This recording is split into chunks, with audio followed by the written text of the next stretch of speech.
Shalom. So, in preparation for my little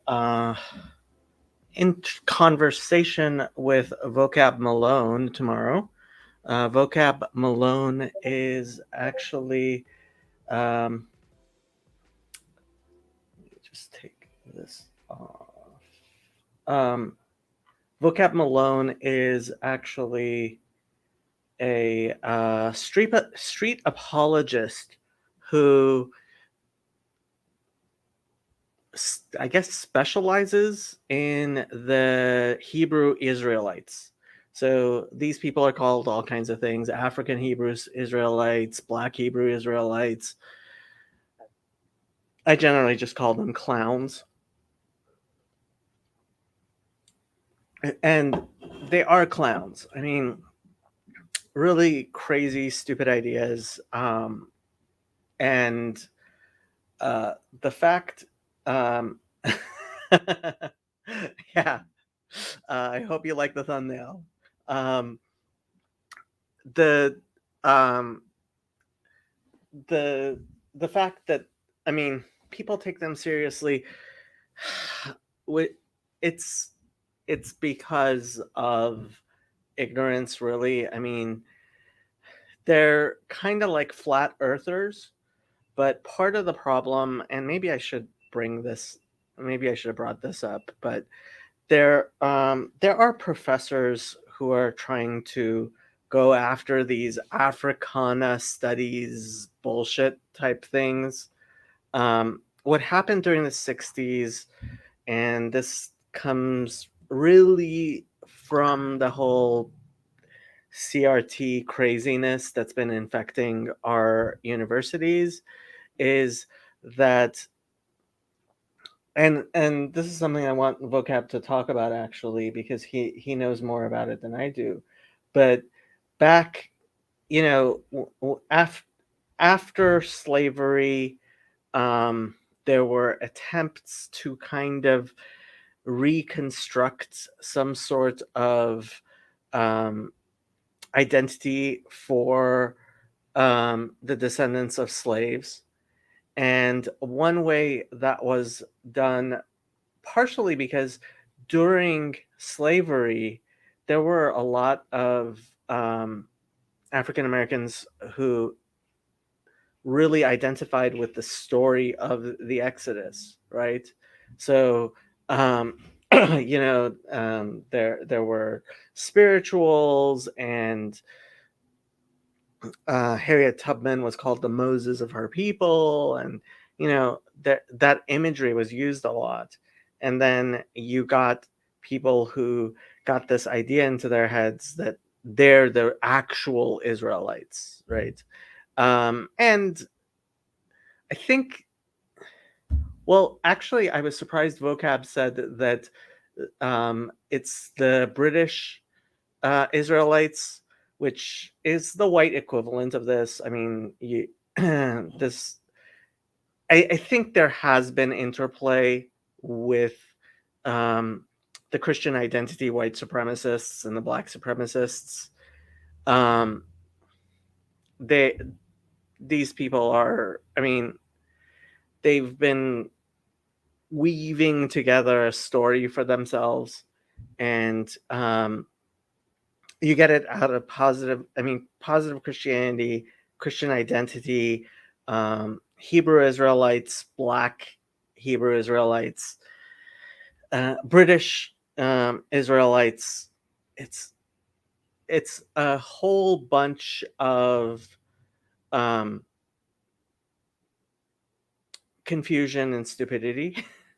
So, for example, they say British, right? Apparently, so Vocab was on Michael Heiser's show, and it's on Vocab's channel in full.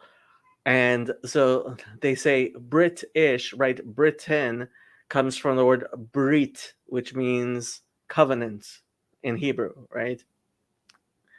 Lots of stupidity like that. And to get ready, so this guy, his Zion Lex with two X's, is, I mean, he's popular. This video has almost 7,000 views. And Vocab says that this is one of the more reasonable ones. So in preparation, I decided to watch his video. And honestly, it's so difficult. I figured if I have to watch it, I might as well do some sort of commentary on it. So if people have questions, feel free to say things in the chat, and hopefully this will be more fun than suffering through it alone. Just to start with, so this is his thumbnail starting, and look at Ivrim Israelim. So I don't know who wrote this. Obviously, somebody who didn't know Hebrew. So, first of all, it's Ivri. There's no Dagesh in the bet.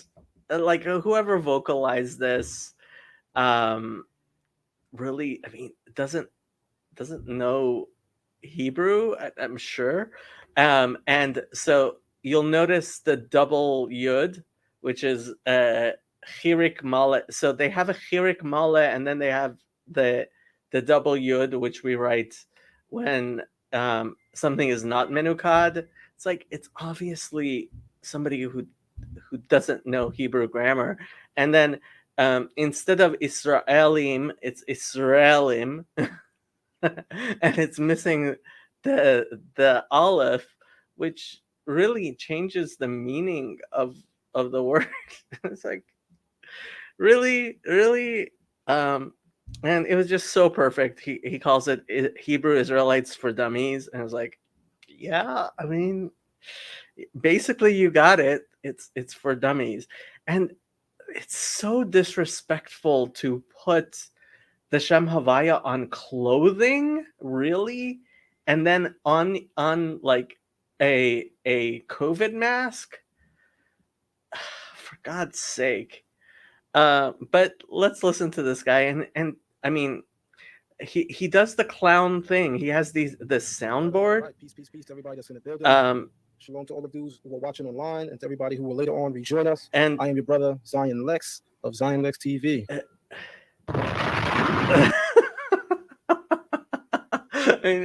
Like, really punctuate things with that. At least I think that's the Art Scroll Tanakh there.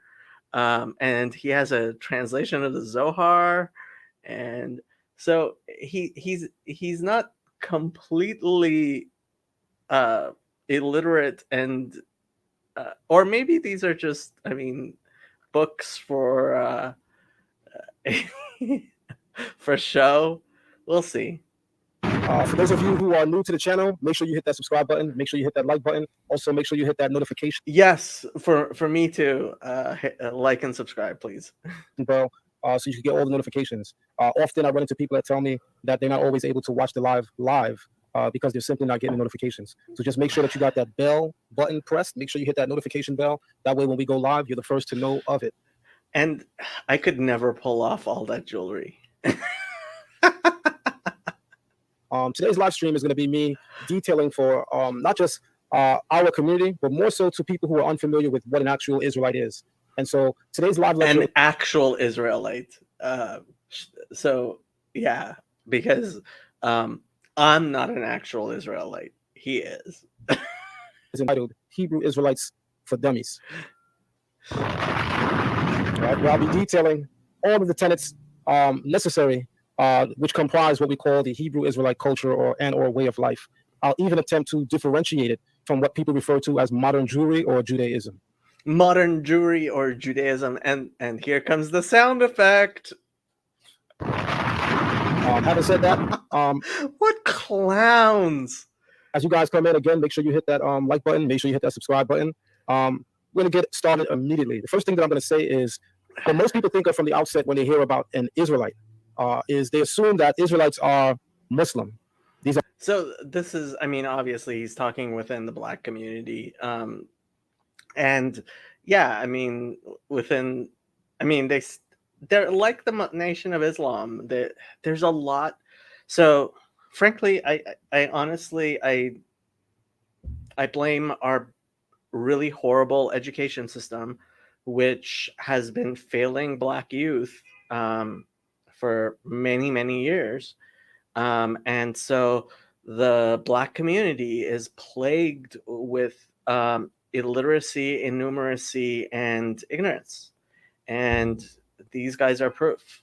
most people's assumptions, because that's how far people are in not knowing what the Bible has to say.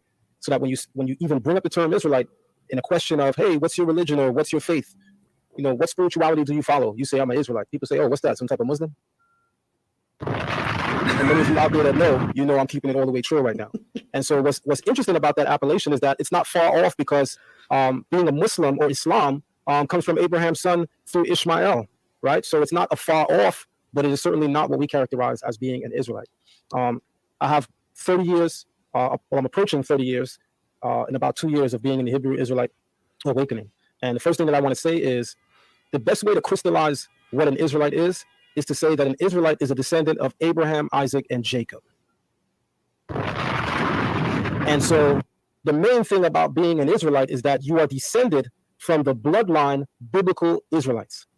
There are a lot of So okay, I have to say, the word Hebrew, right, comes from the root avar, to pass over, and one of the innovations of Judaism was this concept of being, of coming over, right, crossing over into being an Israelite, which wasn't really something that was allowed in by other. Well, there weren't really religions back then, right? So we're talking. So this whole concept of conversion is a Jewish concept that then Christianity and Islam got from Judaism.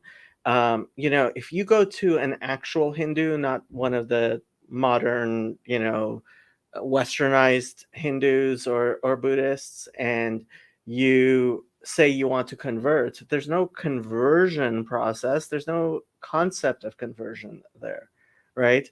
Whereas Judaism had this concept of allowing people to come in to become Hebrews, right? And this was something revolutionary, and it is something still revolutionary, and it's a concept very clearly found in the Bible. I would say in the life of Moses, it is clearly found. His wife, like, it quite clearly says she was Ethiopian, right? She was a Cushite, and the King James Version translates it Cushite, right?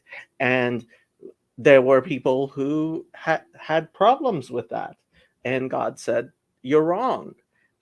So obviously, since it points out that his wife was Cushite, which in it translated into rabbinic Hebrew and modern Hebrew, that's how um, dark-skinned, black-skinned people are referred to in rabbinic and modern Hebrew, right? Is as Cushite, as Ethiopian, because that's who was actually known to be dark-skinned, and that's what it says about Moses' wife. Now, whether Moses had one wife or two wives or whatever, so we see quite clearly that being a Cushite was different from being an Israelite, like Moses was, and Miriam and Aaron. But obviously, these people don't know their Bible very well, and so they have this whole mythology about how it's really black people who are Israelites, or British people who are Israelites, or and some combination of the two. I mean, these people even actually say that it's that King James of King James Bible was black. I kid you not. I kid you not. They actually say that. People today who are known as Jews, and we're going to get into some of that in a couple of moments. But one thing I want to be crystal clear in qualifying from the outset is that if a person is to be called or designated as an Israelite, what that means is that they are living descendants of Abraham, Isaac, and Jacob, the biblical patriarch Jacob, whom God changed his name to Abraham. Okay, excuse me. So this is actually they're racialists, right? And so they believe that you can't. So a lot of them are patrilineal, which, I mean, if you're paying attention to, for example, what happens in Ezra, right? So it's quite clearly in Ezra that the men married women who were not Jewish, and Ezra came and sent those women and their children away. Sent those women and their children away, right? So if being an Israelite was patrilineal, like these people, and a lot of Christians like to say that Judaism was patrilineal, and the rabbis switched it. If the rabbis switched it, then Ezra switched it, right? Ezra the prophet in the Bible switched it. It's Judaism has always been matrilineal, and you know, just being a descendant of Abraham and Isaac, certainly. Abraham had other children than Ishmael and Isaac. Isaac had Esav. Same parents. They are not part of Israel. And really, if Jacob had children with somebody who wasn't one of the matriarchs, then those children would not be Jewish. And what happens is that when a Jewish man has children with a non-Jewish woman, the children are not Jewish, right? So and if just one out of your 16 great grandparents, right, is Jewish, and it's your mom's mom, then you're Jewish. And if all 15 of the other ones are Jewish and she's not, you're not Jewish. It's matrilineal. It's not racial. Okay. So he's absolutely wrong. And that person is Jewish, but if they do not hold to Judaism, if they do not practice Judaism, they are treated as a Gentile. And if they are lost among the nations, then they are lost.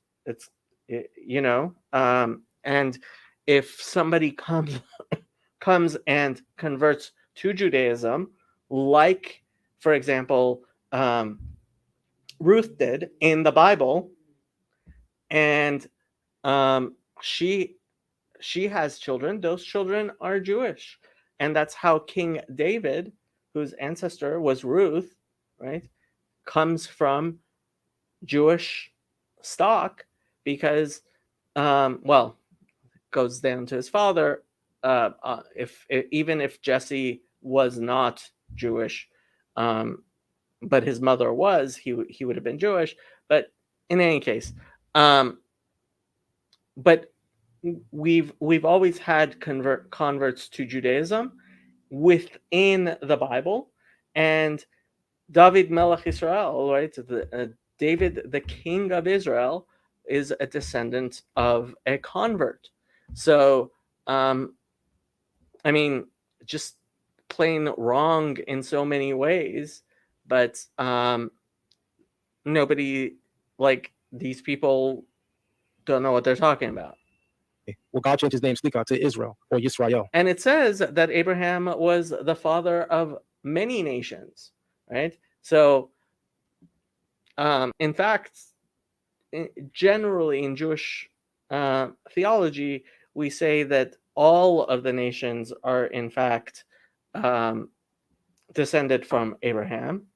And so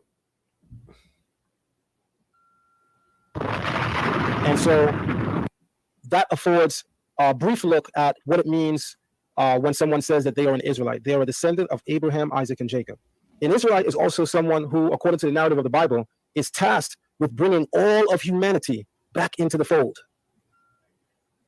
Spiritually speaking, the children of Israel are tasked with being what the Bible calls a light to the nations, right? And when we think of that analogy, we know that light is used primarily for eyesight, for vision, for clarity, to be able to see.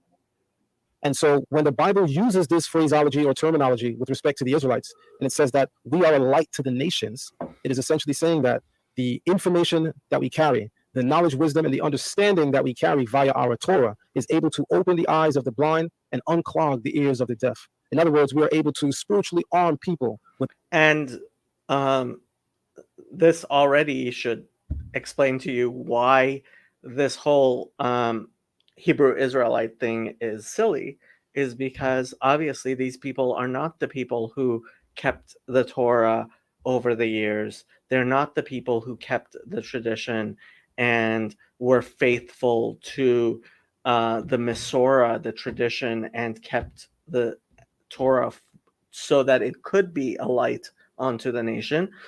Where is he getting the Torah? Where is he getting his Hebrew from? Where is he getting all his knowledge from?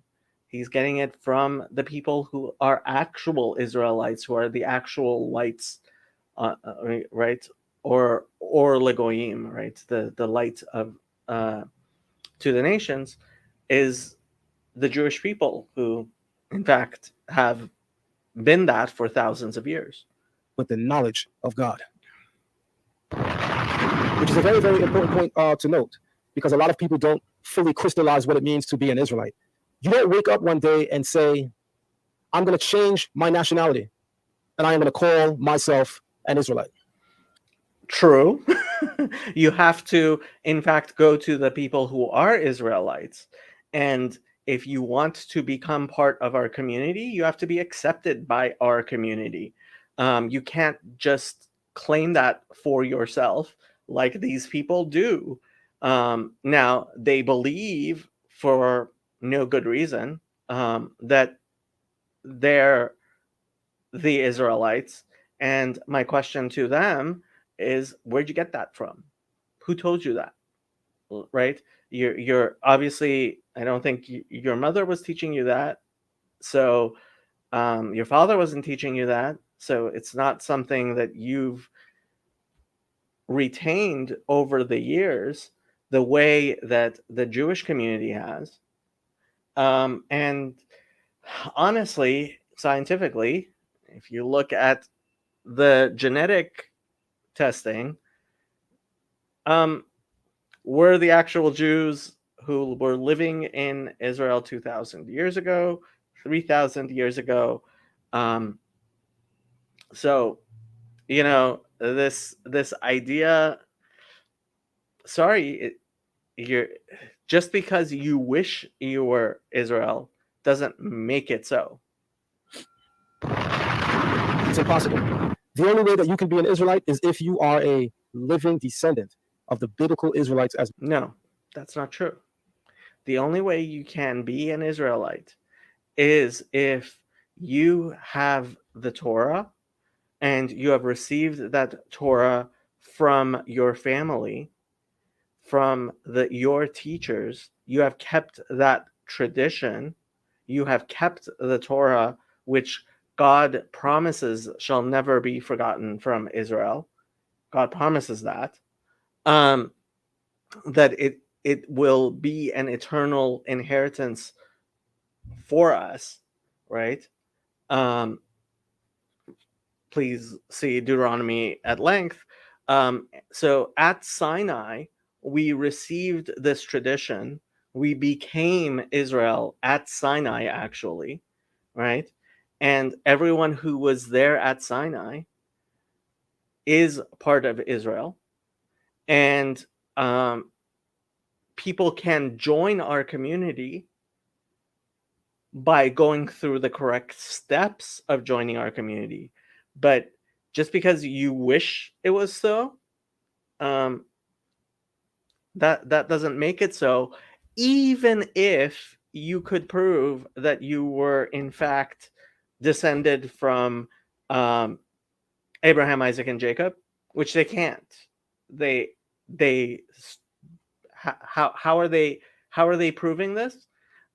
Somebody apparently said to someone something, maybe. They have these, and the really sad part is, every time I've looked into any of their prophets, they've all been charlatans. All of them, from beginning to end, have been people who are, frauds and um, thieves and snake oil salesmen. And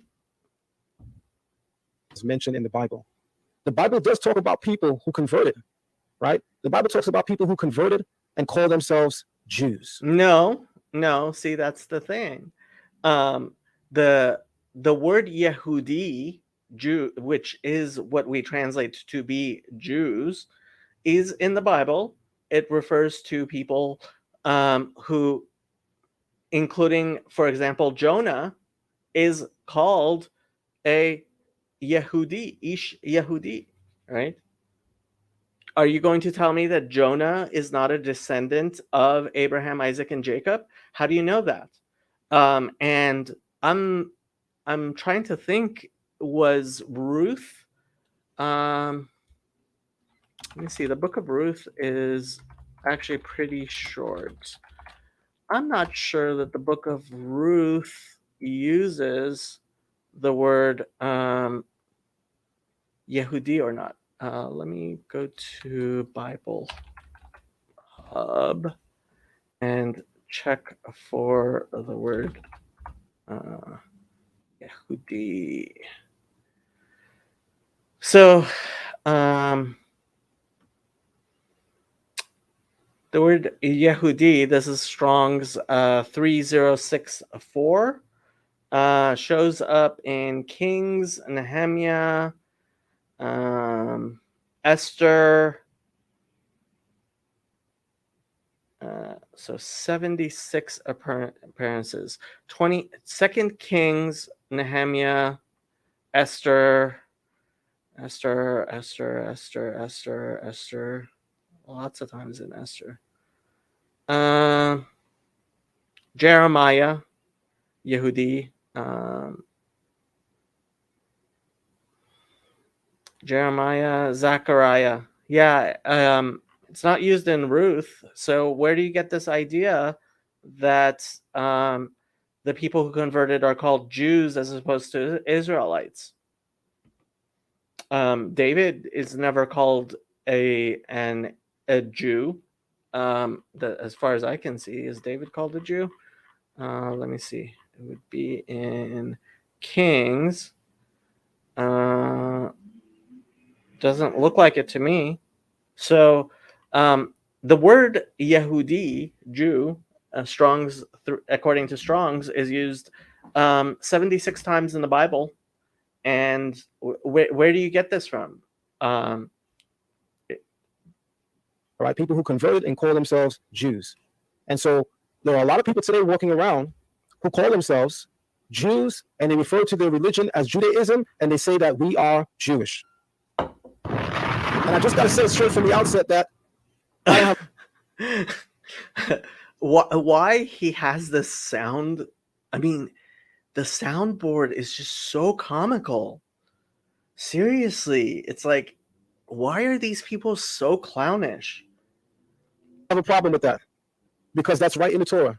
I can open the Tanakh and I can find where Gentiles are describing themselves as Jews, and it's right. And they're not. I mean, honestly, I I would have to do the research because like these people make all kinds of weird claims, and unlike them, I actually want to check and see if things are really in the Bible, whereas they will say things that you actually look in the Bible and you're like, this is just false, and they'll keep on saying it, right? Um, and they don't care. Something sounds right to them, and they'll say it, and it's like, where'd you get this from? Did you actually go through the Bible and check and see and stuff? And they like part of it is the street apology thing. They come up with answers on the fly, and then once they came up with that answer on the fly, they'll stick to it as opposed to saying, oh well, is what I'm saying actually true or not? Which is again why his Hebrew Israelites tend, I mean, they're clowns. They just are. I have never seen anybody serious. And I checked this guy out because Vocab Malone um, said this guy is one of the more serious, not idiotic people. And it's like, really? This is the best you got? Right inside of the Bible. In fact, we're going to take a look at that right now.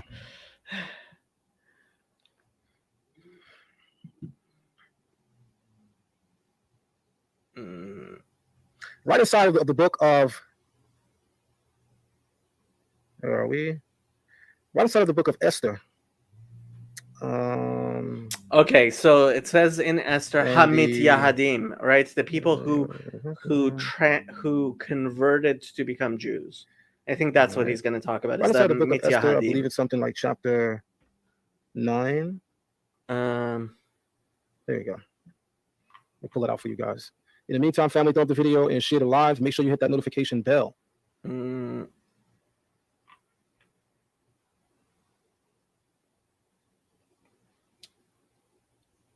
right, that's in the book of Esther, chapter 8, and that's going to be verse 17.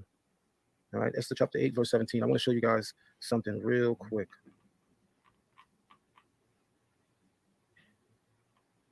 So in the book of Esther, chapter 8, verse 17, it says, as we scroll down,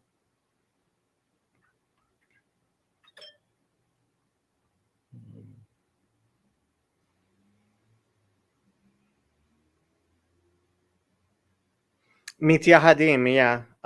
It's so let's see what he's showing. Yeah.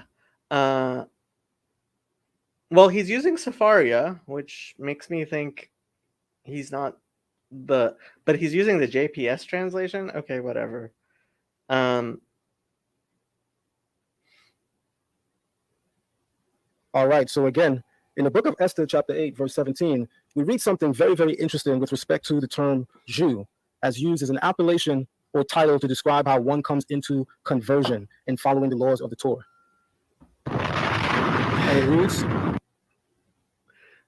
and in every province and every city, when the king's command and decree arrived. Why doesn't he read the Hebrew? Huh?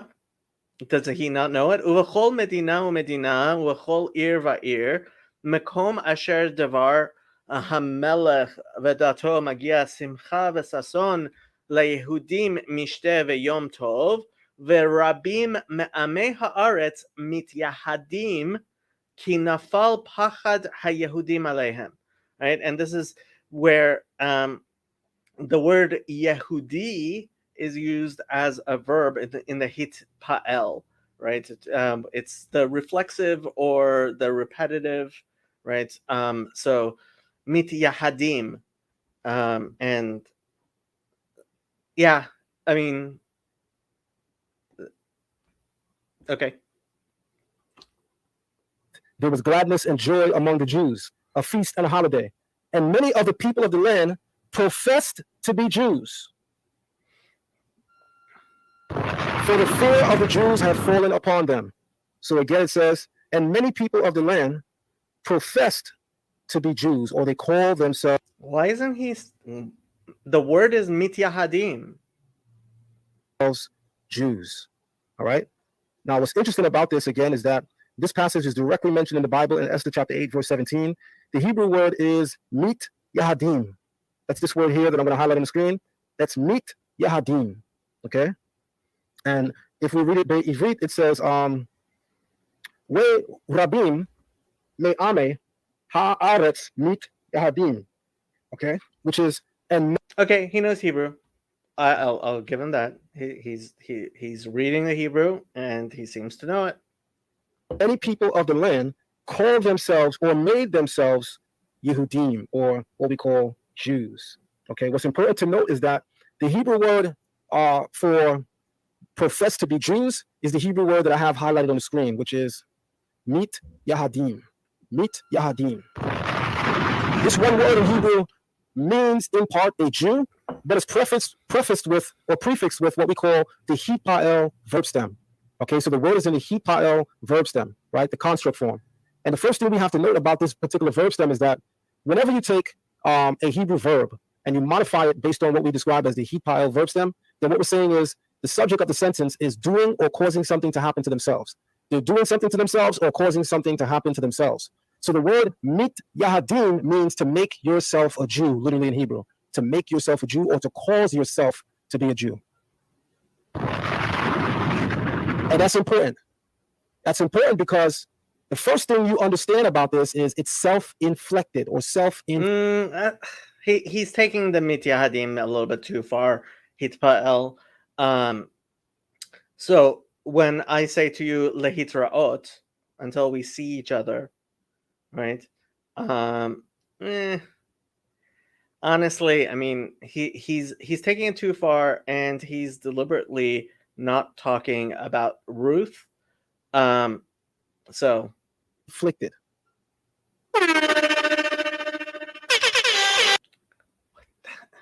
With the soundboard, I mean, it's like, really? Which is an extremely important point.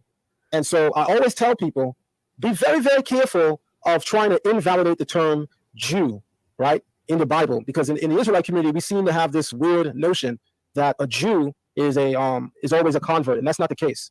We also seem in the Israelite community to have this other weird notion that a Jew is only someone from the tribe of Judah. And I got to tell you guys, that's incorrect. Because I can pull up right now Esther chapter 2, which we're going to, and I can show you where someone comes from a completely different tribe. Right, Mordecai is from Benjamin, and it calls him, and it's still described as a Jew. Yeah. Look, I'm impressed. He's so. I mean, vocab was right. This guy is less of a clown than most of the Hebrew Israelites I've seen. In the book of Esther chapter 2, verse 1. Sometime afterward, when the anger of King Ahasuerus subsided, he thought of Vashti and what she had done and what had been decreed against her. The king's servants who attended him said, "Let beautiful young women be sought out for your majesty. Let your majesty appoint officers in every province of your realm to assemble all the beautiful women at the fortress at Shushan in the harem athletics. And let the maiden who pleases your majesty be queen instead." Okay. In the fortress of Shushan, here we go, lived a Jew by the name of Mordecai, the son of Yair, son of Shimei, son of Kish, a Benjamite.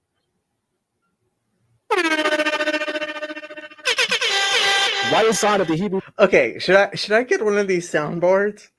Honestly, it's like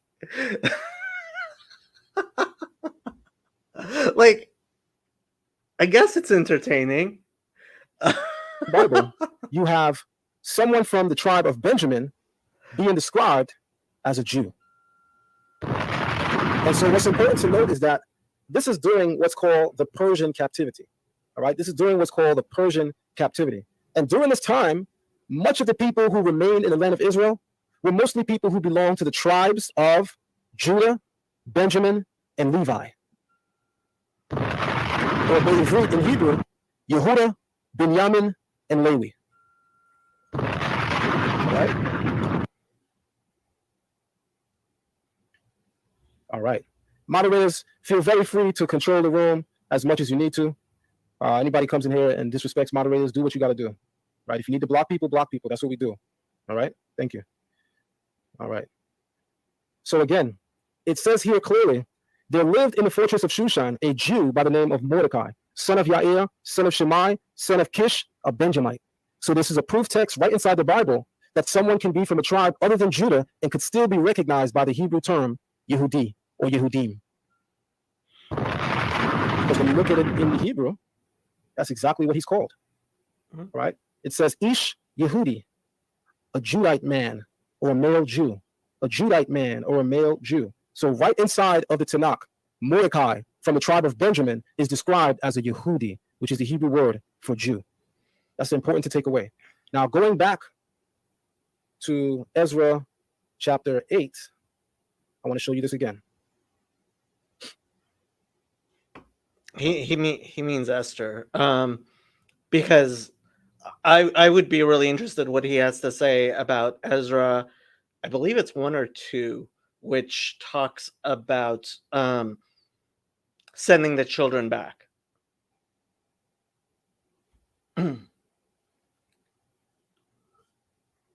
And it reads again, and in every province and in every city where the king's command and decree arrived, there was gladness and joy among the Jews. Right? This is right after the wicked Haman was hung on the galleys. Right? Haman being the Edomite who tried to inaugurate the destruction or annihilation of the Israelite people. And of course, who God bless, no man can curse, his plan failed. As a result, the pain, harm that he intended to inflict upon the children of Israel literally came upon his own head, pun intended, because he was hung on the galleys. Right? And so what's interesting is right after he's hung, the people of the land come into great fear of the Jews because they realize at this point that nothing that they try to do with regard to disrupting or destroying the Jews is ever fully successful.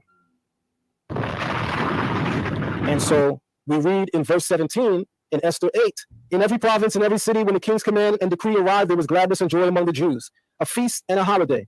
And many of the people of the land professed to be Jews or call themselves Jews, for fear of the Jews had fallen upon them. So that means this is a reference right in the Hebrew Bible that someone who converts into the Torah way of life, it is possible that they can be called a Jew. All right? But I have to still say something to you in a way that you're really going to understand. Thank you for your donation, Moray. Thank you very much for your donation. But I still have to say to you guys in a way that you're really going to feel and understand is this point right here.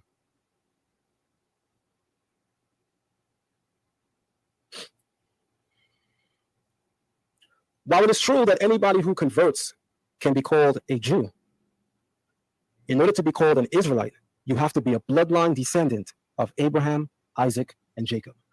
It's not true. I mean, you have to be a bloodline descendant of Abraham, Isaac, and Jacob. Bloodline, anybody could be a Jew, male or female, as the Torah shows us. Bloodline, like, give me. There are 12 tribes that comprise the nation of Israel. Anyone from any of those tribes at any time can be called a Jew. But in order to be called an Israelite, you have to come from an Israelite. Which is very telling then, because Let me see. when you look around the world at people who are calling themselves Jews and Jewish, many of them, dare I say, if not all of them, are actually converts. We know that 80 to 85% of European Jews who call themselves Jewish, 80 to 85% of them are all Ashkenazi Jews.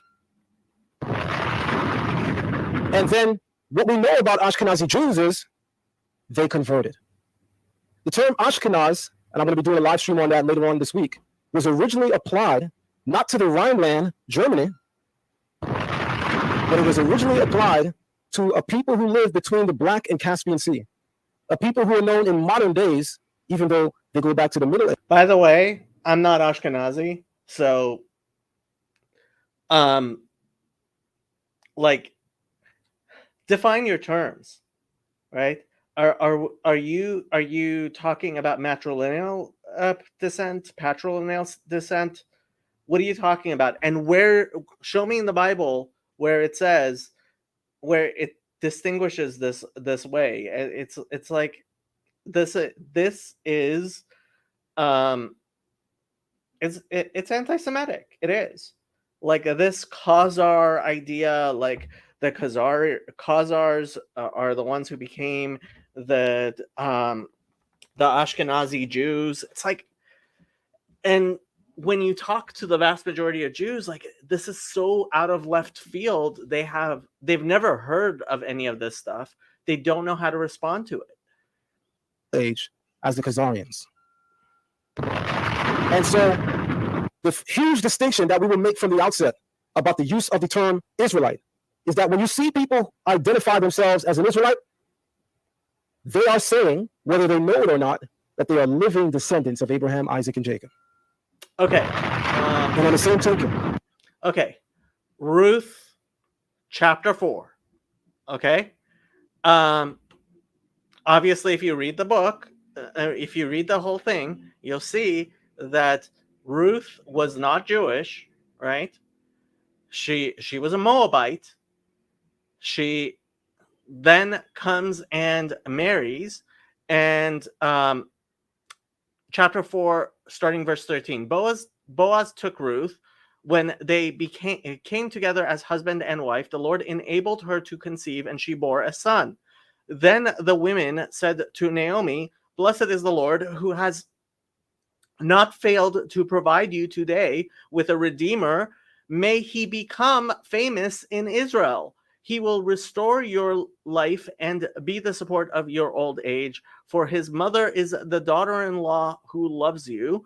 She is worth more to you than 7 sons." Naomi took the boy and cradled him against her breast and cared for him. The neighbor women joined the celebration.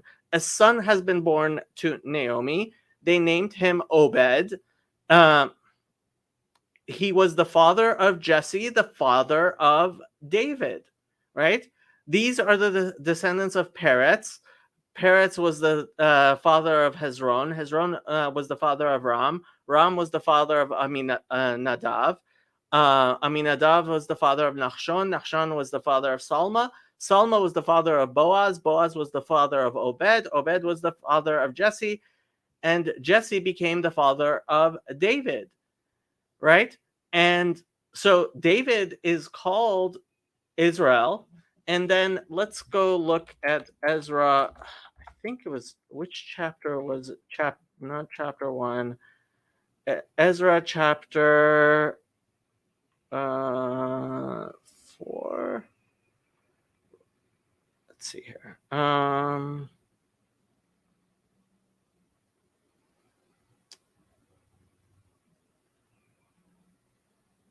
Ezra.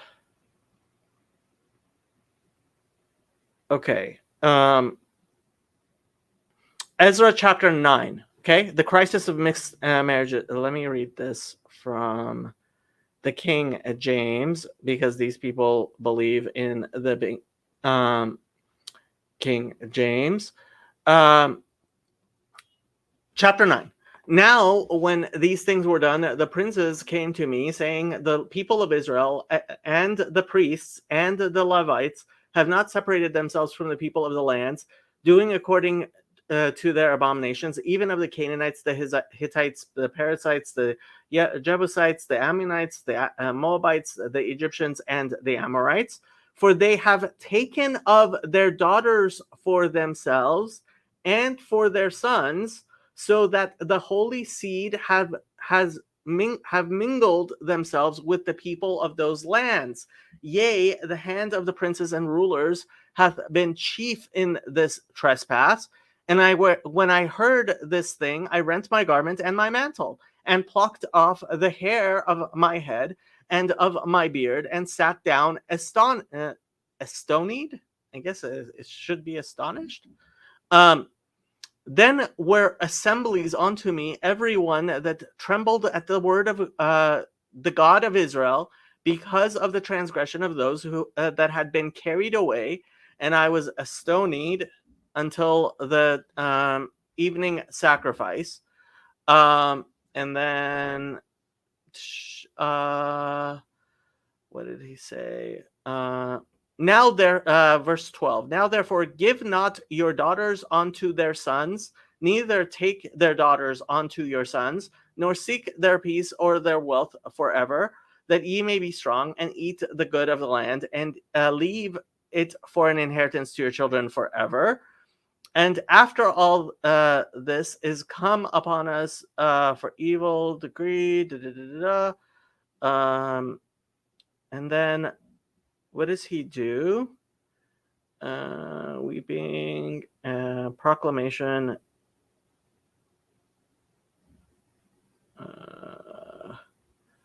And it says,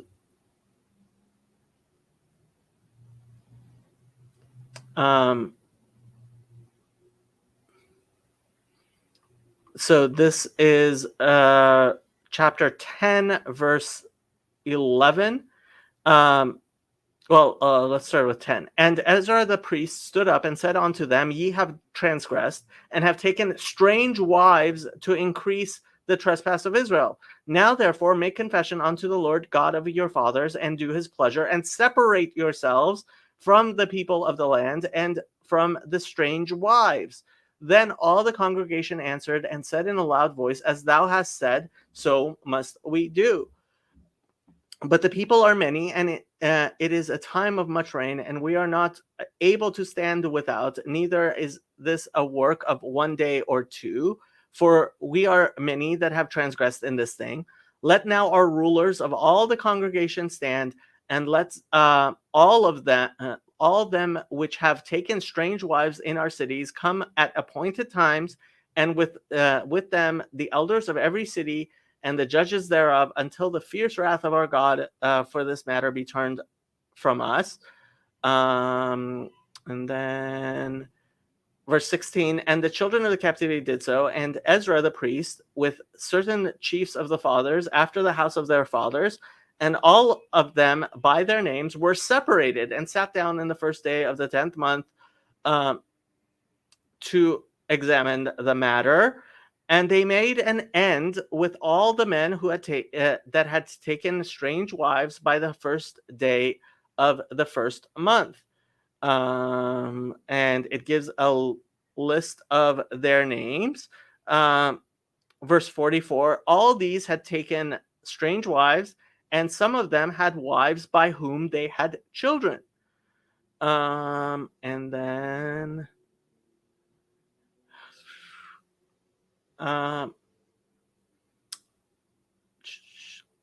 be attentive. We have dealt. So he makes a confession.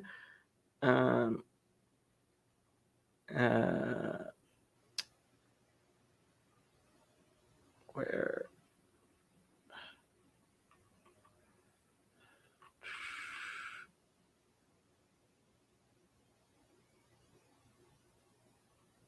Okay, so Ezra 10, 16. And the children of the captivity did so, and Ezra the priest, no, we said that, and they mended.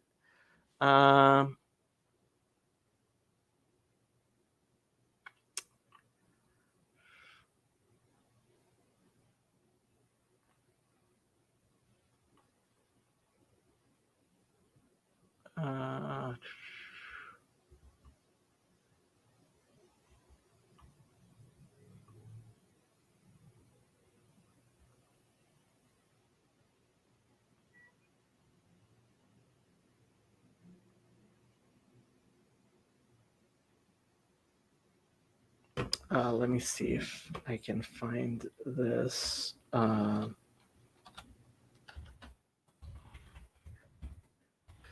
We had this discussion on my server.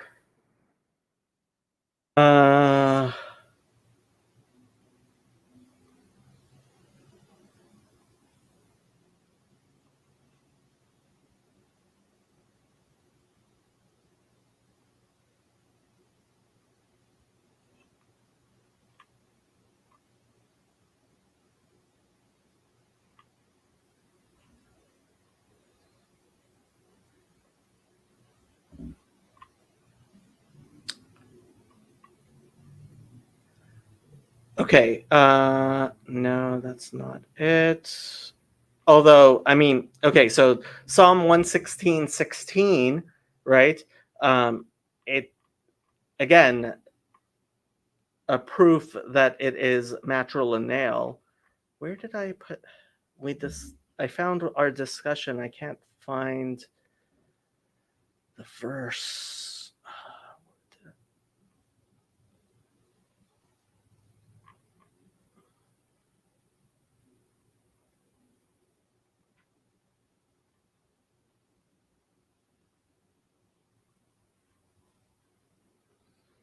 Um,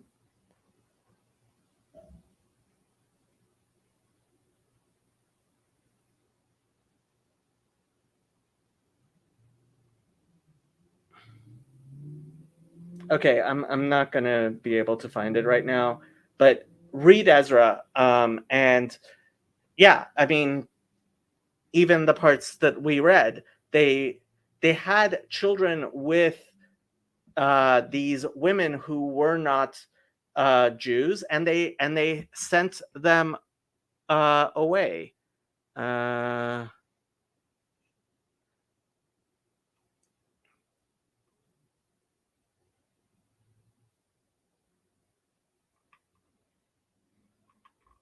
This is verse 8. I mean, chapter 8.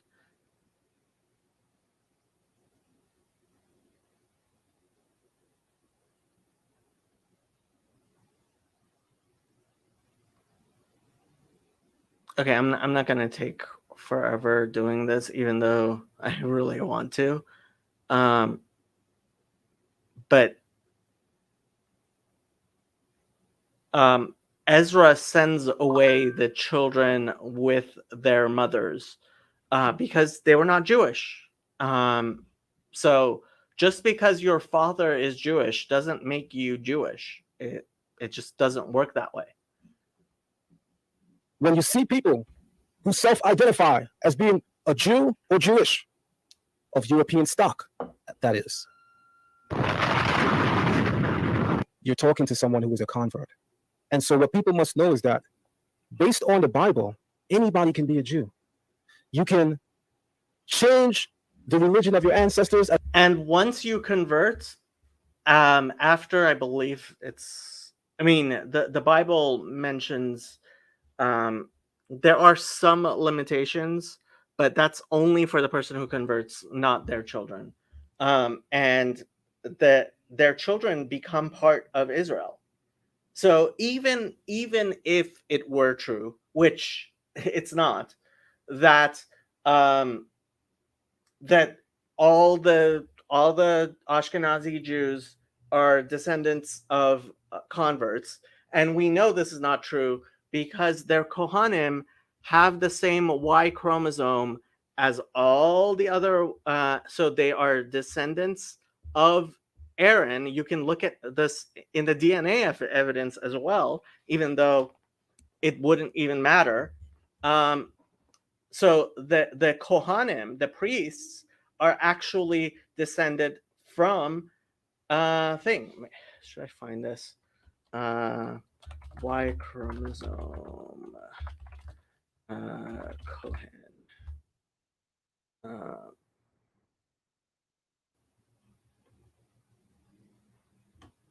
Okay, so this is from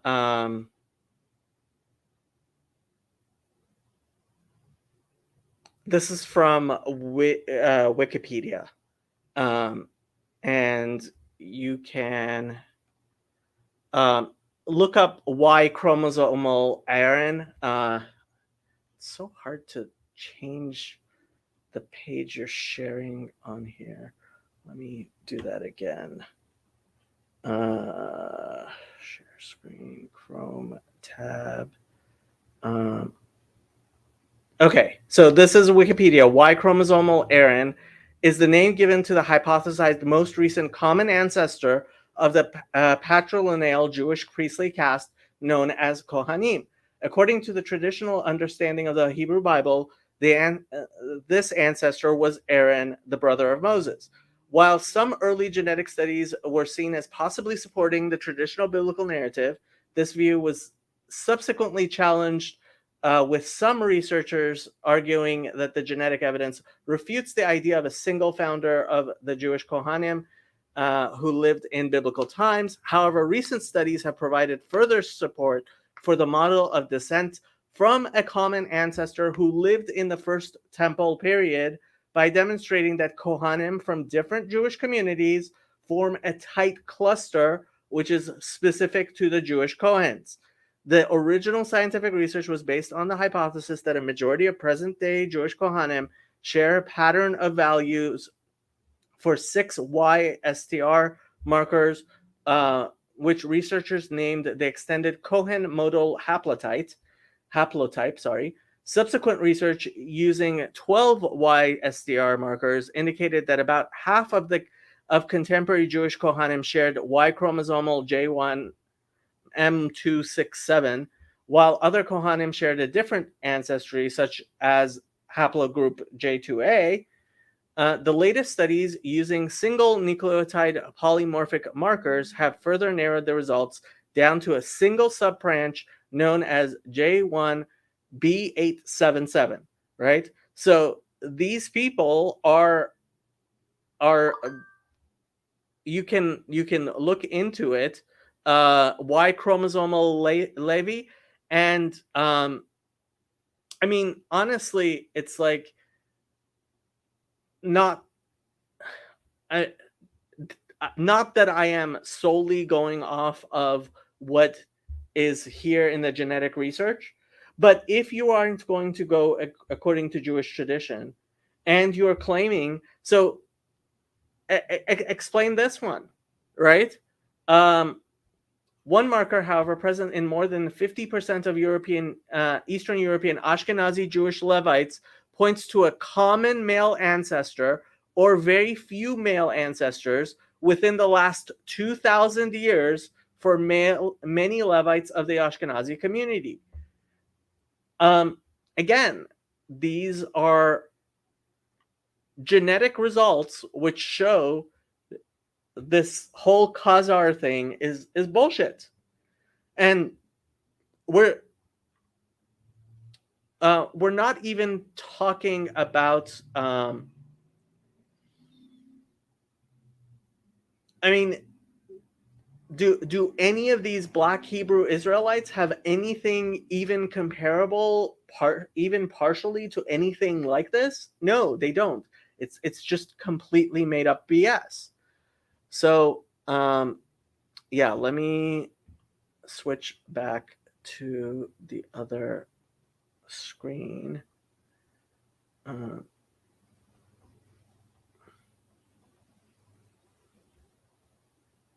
Okay. Where were we? Is it showing correctly? Okay. As a non-Israelite, and you can take upon yourself what we call or phrase the yoke of the Torah.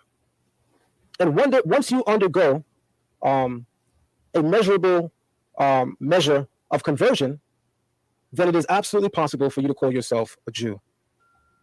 But one clown soundboard again. thing you cannot do as a convert, one thing you cannot do as a person who is not of Israelite bloodline, you cannot say, I'm going to keep the Torah, I'm going to change my religion, and then say, oh yeah, I'm going to call myself an Israelite. Where do you get this from? You can't do that. Where did you get this from? Because being an Israelite is about being a bloodline. Where did you get this from? Descendant of Abraham, Isaac, and Jacob. There's only one people who could fit that bill, and those are the living descendants of Abraham, Yitzchak, and Yaakov. And so by proxy, you would never really hear an Israelite say, I'm a Jew. Wrong. Was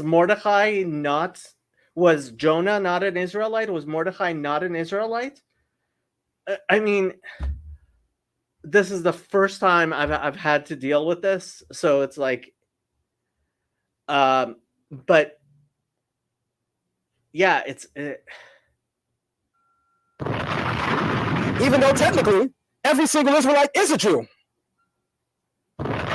But most Israelites outright reject the appellation entitled Jew because we don't want it to be misconstrued with a Jew who is a convert.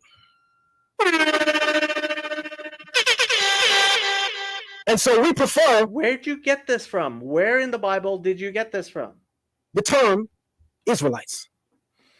Some of us even say Hebrew Israelites. Now, it could be me, right? It could be me.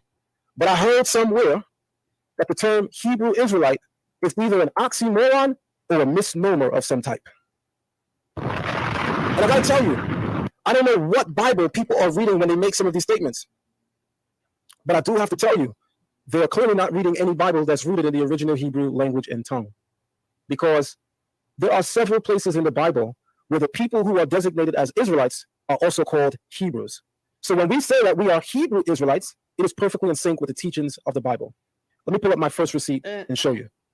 We'll be back in a quick commercial break. Still haven't. Hold on. Where is his explanation of why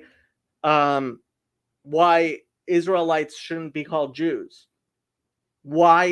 So Hebrew Israelite and Jew, these are synonymous terms throughout the Bible, right? To be Bnei Israel, to be Yehudi, to be Ivri, these are synonymous terms throughout the Bible. And he has to show me where he gets this other stuff. And of course, he has a bunch of ads for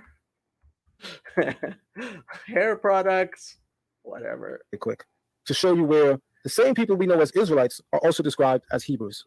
But you didn't show me where they're not called Jews. When God sent Moses to go speak with Pharaoh, he never said to Moses, tell Pharaoh that the God of Israel has sent me to you. Not once.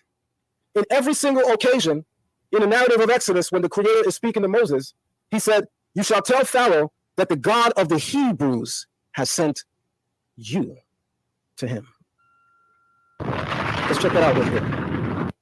In Exodus chapter 5, it reads, afterwards, Moses and Aaron went and said to Pharaoh, thus says the God of Israel. What is he misspeaking? The Lord, the God of Israel, let my people go that they may celebrate a festival for me in the wilderness. But Pharaoh said, who is it that I should heed him and let Israel go? I do not know, nor will I let Israel go. They answered, watch this, the God of the Hebrews has become manifest. But it says the God of the Israel. It's the same. So what? Didn't he just say that it doesn't refer to the God of Israel? Hold on, let's go back here. You to him.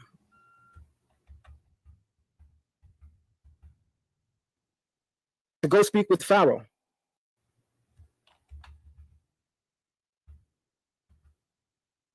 Quick, to show you where the same people we know as Israelites are also described as Hebrews. When God sent Moses to go speak with Pharaoh,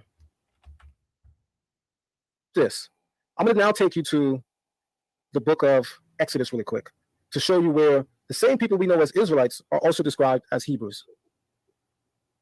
When God sent Moses to go speak with Pharaoh, he never said to Moses, tell Pharaoh that the God of Israel has sent. And then he shows where Moses and Aaron, so they did what God didn't tell them to do when they said that Elokei Yisrael shalach et ami, ko amar havaya Elokei Yisrael. Either he's contradicting himself or he's making a really fine argument that implies that Moses and Aaron lied. Sent me to you. He just said, not once. In every single occasion in the narrative of Exodus, when the Creator is speaking to Moses, He said, you shall tell Pharaoh that the God of the Hebrews has sent you to him. Let's check that out real quick. In Exodus chapter 5, it reads, afterwards, Moses and Aaron went and said to Pharaoh, thus says the Lord, the God of Israel, let my people go that they may celebrate a festival for me in the wilderness. But Pharaoh said, who is it that I should heed him and let Israel go? I do not know, nor will I let Israel go. They answered, watch this, the God of the Hebrews has become. Right, the God of the Hebrews, the God of the Israelites. What difference is he making? Didn't he just say that it doesn't say the God of Israel? Oh, Elokei, is he saying Elokei Israel is not the same thing as Israelites? I don't even understand what he's trying to say. Come manifest to us. So that's a highly significant point. That's a highly significant point. Because what is the point that he just made? I don't understand what point he thinks he's making. It says Elokei Ha'ivrim and it says Elokei Israel. What is the point he's making? He said not once, but it actually says both Elokei Israel and Elokei Ha'ivrim.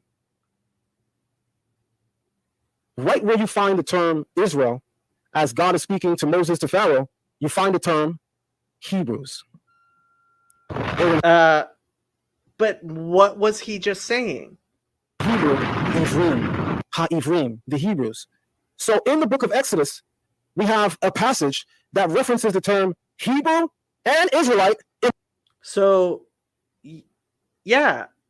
So both of them. Isn't that the opposite of what he just said? I mean, I can rewind it again. A reference to the same people. Yes, the same people. And my apologies for saying it in error a couple of moments ago. I got some tea near me. So I apologize for saying it in error a couple of moments ago. Okay? When the Creator, the God of the Bible, speaks to Moses, okay, he mostly tells Moses that the God of the Hebrews has sent me to you. There are very few places in the Exodus narrative where he uses the term the God of the Hebrews. But there are places where he used the two together. And Exodus chapter 5 is one of those places. Okay, so he was speaking BS and confused me. And hello, ladies and gentlemen. Hebrew Israelites for Dummies. I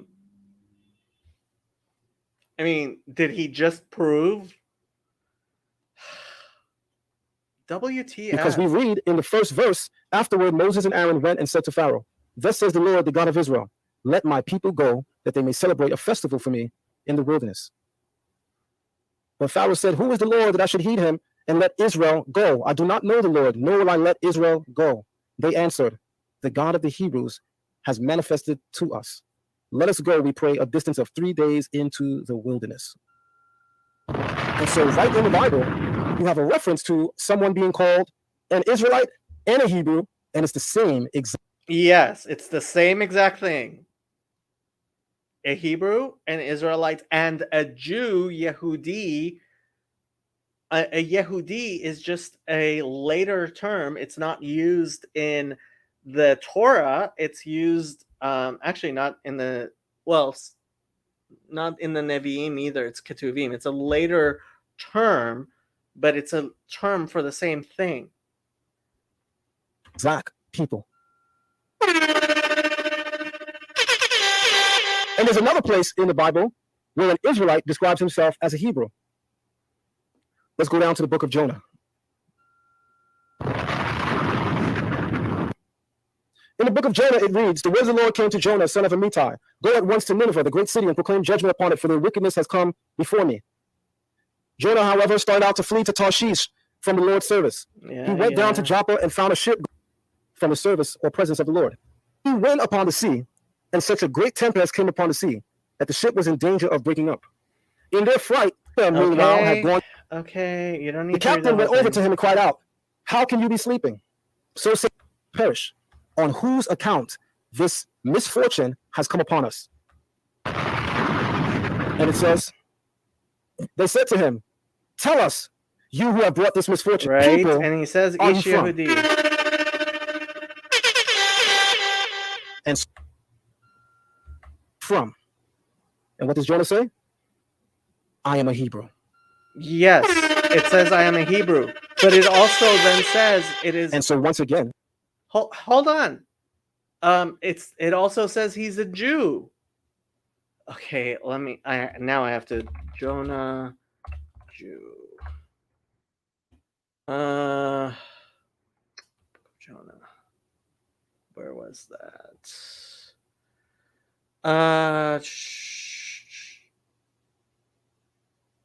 So we had Yehudi. Shoot.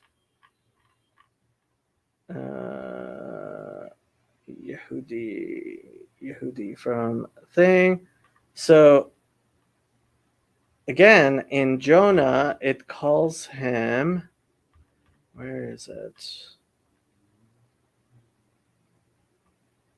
Jonah.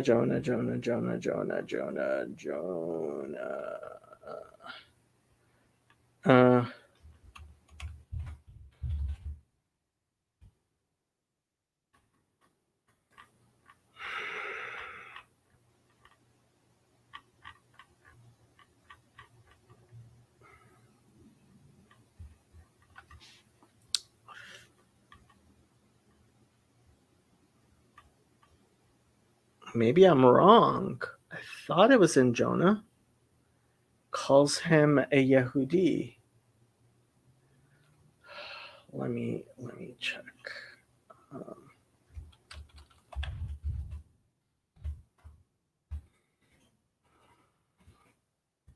Jonah's not a very long book. It's only 4 chapters.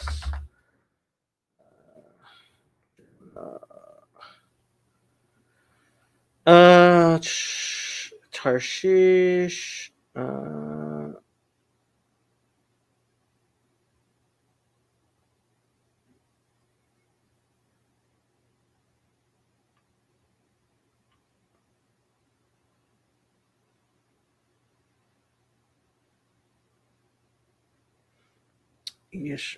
The God of Heaven. Again, I'm sorry I didn't prepare this because I hadn't watched the thing, but okay, maybe I'm wrong. If I'm wrong, I'm wrong. But I thought Jonah was called a Jew as well.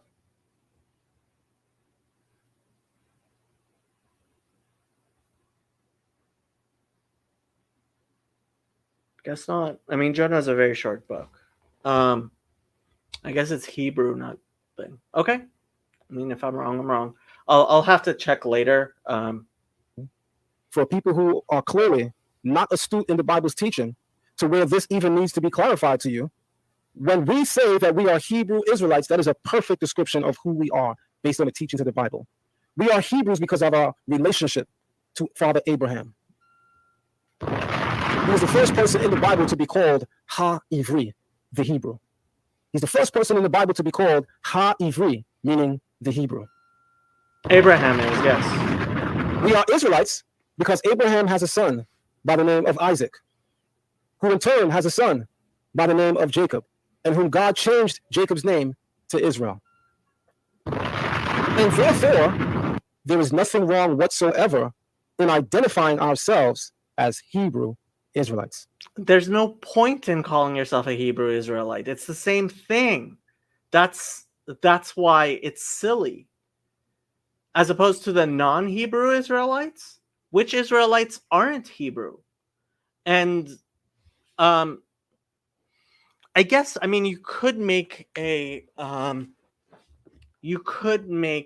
argument that Hebrew should apply to all of the sons of Abraham and or Isaac, but it doesn't, because because of the blessings that were given specifically to Israel, the sons of thing. So yeah, this whole thing of like he's first of all he still has not mentioned why a Jew is not a Hebrew or an Israelite. I'm sure the word Jew and Hebrew are used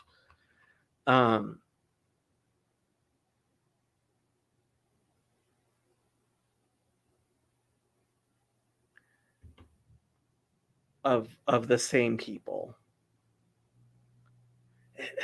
See, these people, they come up with, like, without doing any research, without like actually, they come up with these new things, and then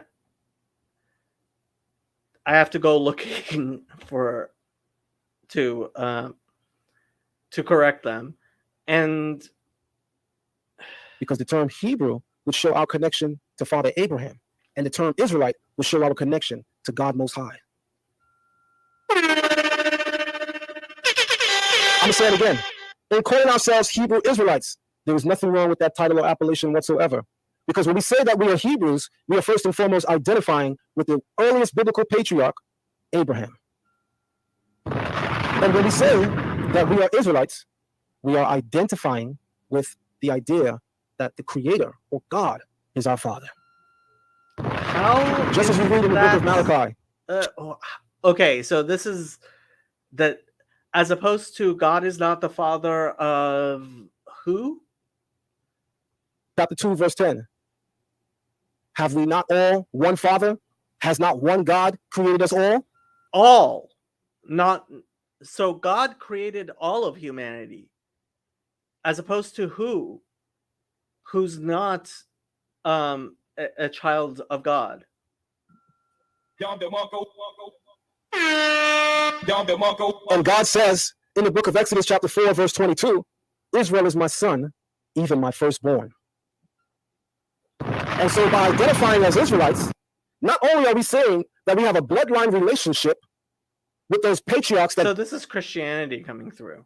This is his, I mean, I guess, I don't know. A lot of these Hebrew Israelites are in fact Christians. So I'm guessing this is his Christianity coming through. God spoke and moved through, but we're also saying that we have a connection with the God of the universe that no other human being in history, no other nation in history could ever attempt to claim. All people were created by God. All people were created by God. A very unique relationship. And so these are some of the most basic fundamental ideas of what it means to be an Israelite. Anybody can be a Jew. Converts are called Jews. In fact, most of the people you see calling themselves Jews today are all entirely converts. And how do you know you're not? With the soundboard, these clowns. And in fact, that's really why you will never hear them call themselves Israelites. Because it's not a word you use in English. You will never hear, I am an Israelite. F you. I'm a Hebrew. F you. It's just a weird, and the problem is that with the modern state of Israel, when you say Israelite, people get confused with an Israeli, which you can be an Israeli and not Jewish. And so these people, by using words in weird ways, confuse the matter, and you have to in order to have this type of silliness. Plus, we'll even add that God won't allow for it either, and that's further why it hasn't happened in history that they have actually arrogated to themselves the title and appellation Israelite. This is bullshit. This is complete bullshit. Because while it is perfectly permissible to call yourself a Jew as a means of conversion, you could only call yourself an Israelite if you are a bloodline descendant. This is complete bullshit. We are Bnei Israel. We are the children of Israel. Complete bullshit. We've always called ourselves Bnei Israel, and that's why the country is called Israel. Abraham, Isaac, and Jacob, which would show your kin relationship with the creator of heaven and earth as well. Excuse you? Who created the rest of humanity? Racists. And polytheists. I mean, he obviously doesn't believe that God created all of humanity. Polytheist. The next most basic thing about saying Hebrew Israelite is clown. We are the only ones who can be called Hebrews. Because the first person to be called Ha'ivri, the Hebrew in the Bible, is Father Abraham, which then means everyone that came from Abraham can in fact be regarded as a Hebrew. It's not a good argument. I'm not gonna fight it.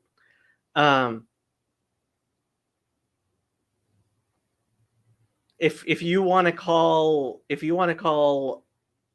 basically all of the world Hebrew, you're just cheapening the meaning of the word Hebrew. You really are. Because like it says in the Bible,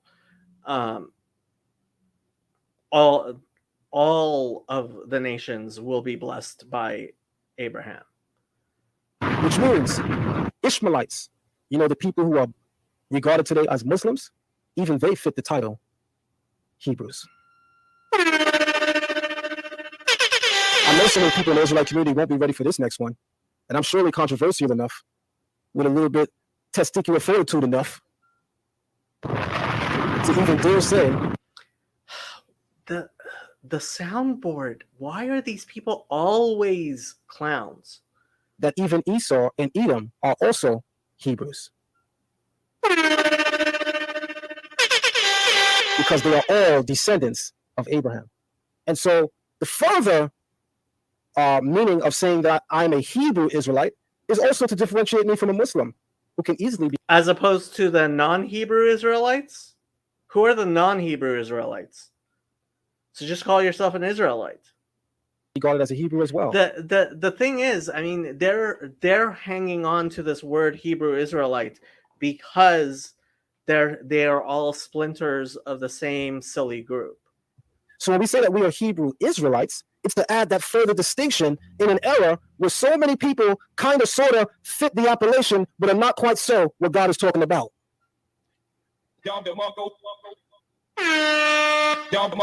Like Jewish people. They kind of sort of fit the appellation and title, but not exactly what God is talking about. Because anybody could be a Jew. And I am not against anyone through conversion calling themselves a Jew. But just make sure that when you call yourself a Jew as a measure of conversion, that if we ask you, you got your papers ready. If you ask me if I have my papers ready, who are you and what papers? And it's going to come a time where many people who are co-opting the term Yehudim today and are freely allowed to run with this title as if they are the original Jews today, coming is a time where many of them are going to have to show and prove that they're converts as well. So I want to further break something down. I'm guessing that this has to do with the fact that when these people try to go to Israel, they claiming to be Jews. Yeah, I'm guessing this is his little thing with not being able to prove that he's Jewish and why he's pissed off. Always narcissists, aren't they? down really quick. I'm a very candid person. I speak my mind. So if I'm too raw for you, this is not the live stream for you. You can invite yourself right the hell up off it. Feel very free. You're a clown. But for everybody else, the plot thickens, the story gets deeper. Because what's even more interesting now about the Hebrew Israelite community is that we get a lot of people who look from the outside in and say, look at them. You got one group that's Old Testament, they only follow the Old Testament. You got another group that says they only follow the New Testament. Yep. Your jokes. Yeah? Because among... Yeah, your jokes, your clowns. Look at you. I mean, honestly, like, look at you. Ashkenazi Jews, even among Sephardi European Jews, you have people that say they are Karaite Jews. You have people that say they are Jews who follow Torah Sheval Peh, the oral tradition. You even have... There are maybe 50,000 Karaites in the world. Maybe. Jews today, among European Jewry, that say that they too follow Yeshua. They're called Christians. They're known as Jews for Jesus. So when you have people like All Cap Malone. So Vocab Malone is the person who's coming on my show tomorrow on my channel. And that's his new name, y'all. Remember where y'all heard it first. Stop calling him Vocab Malone. You heard it here first. He's All Cap Malone.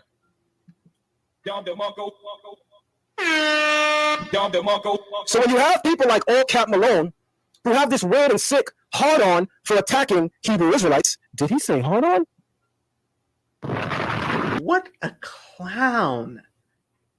Honestly, it's like, first of all, look at all the jewelry. And it's like, you only have to wear all that gold when you have to wear all that gold. It's probably half of what he owns, honestly. And with the soundboard and all the sound effects, it's like, if you had something serious to say, you'll find that they make silly statements like, speaking of silly statements, the Hebrew Israelite community is a rather strange and, unique community. Clowns. On the one hand, you got like the One West Messianics, and there's a lot of, splinter groups among that. And then you have like these Old Testament Israelites, and like, they don't really follow Jesus. They follow the Old Testament. Like, that's interesting. That's strange. That's All Cap Malone.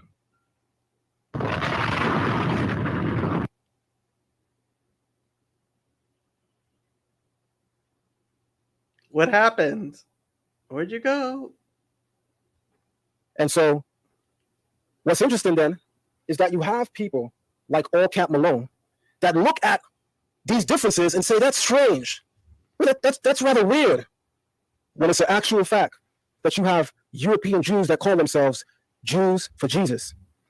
And to show you how off square that is, at least in the Israelite community, the Israelites that are Messianic, while you might disagree with their pronunciation of his name when they say Yahushai, they certainly attempt to go into the language. I don't know no European Jews that are out here with websites saying that we are Jews for Yeshua.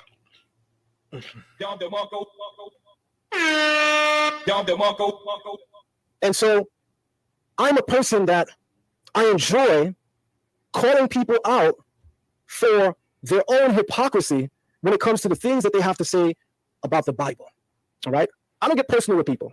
I don't know any of these people personal. You just got personal with Vocab Malone. I don't intend to dig into anybody's life and follow their family, and that's not biblical, that's not spiritual, that's not me. But what I certainly have all rights reserved to do is to attack you on the basis of what you teach and feed the people.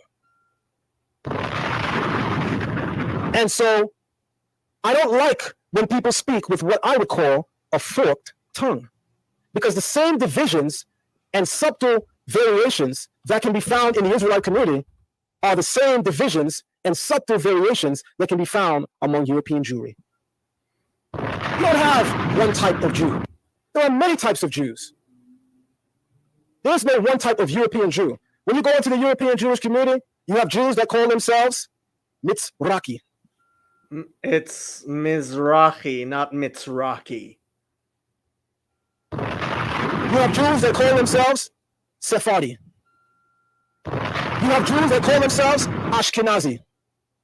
You have Jews who call themselves, You have clowns who use soundboards. or as known as Bukharian Jews. Bukhari. I know. I went to a Jewish college here in You forgot the Teimanim. New York City, Torah College. So I know about the complexities and intricacies within the different types of nuances in belief and variation in culture and custom, even among European. But we're all Jews, and we all follow the Torah. Jews. So to single out the Israelite community and say they don't really seem to be united on much because you got the Old Testament guys here and No, we have the same Bible. You don't. you got the New Testament guys there. Well, Different Bibles. That's different. among European Jews, you have people that follow the Tanakh alone, and you have people that call themselves Jews for Jesus. So what you talking about? The Jews for Jesus aren't Jewish. Cap Malone? And so this is important. This is very, very important. All right? You see all of these subtle or minute differences and variations, and you say, oh, you know, they're not really united. Minute differentiations between the Hebrew Israelites, it's not minute. I'm sorry, you know better. Listen, there is no spiritual or religious faction anywhere in the world that is perfectly coalesced. And that's a Snapple fact. Like, you could twist that Snapple bottle, look at the cap, and it's right there. In New York, we say that's a Snapple fact.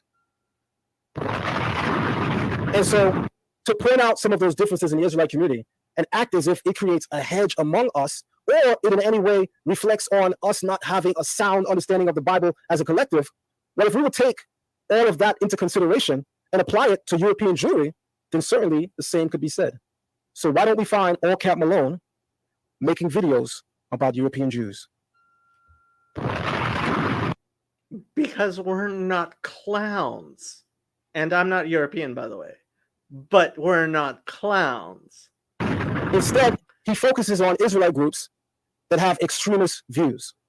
That are clowns and use soundboards like you do. But let me just talk to you guys real quick.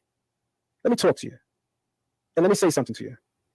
There is no group with large numbers that doesn't have an extremist faction to it. He's right. He's right. Don't you know you even have extremists among European Jews? He's right. He's right. Just tell y'all something. I'm from a place called New York City, Brooklyn at that. I'm from a place in Brooklyn called Flatbush, Vanderveer at that. And let me tell you something that I know about European Jews, because in the 90s, we brushed and rubbed shoulders often. One of the most populous areas in all of New York City where you find most European Jews is on Utica Avenue in Kingston, Crown Heights, Brooklyn. And one thing you're going to learn real quick when you get over there is you got to watch how you play with them people. They have their own police system, as in you could actually go in their community and see police cars. They even got DTs and detectives among them. Ask anybody from Brooklyn who's a real one, and they tell you, Zion ain't giving you no cap whatsoever. They got their own police department, bro.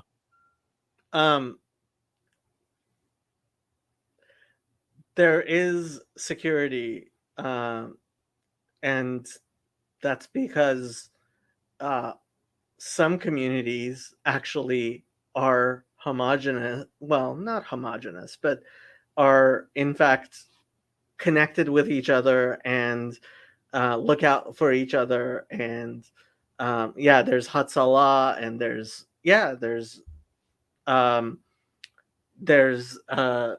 and it became necessary, honestly, the Crown Heights riots.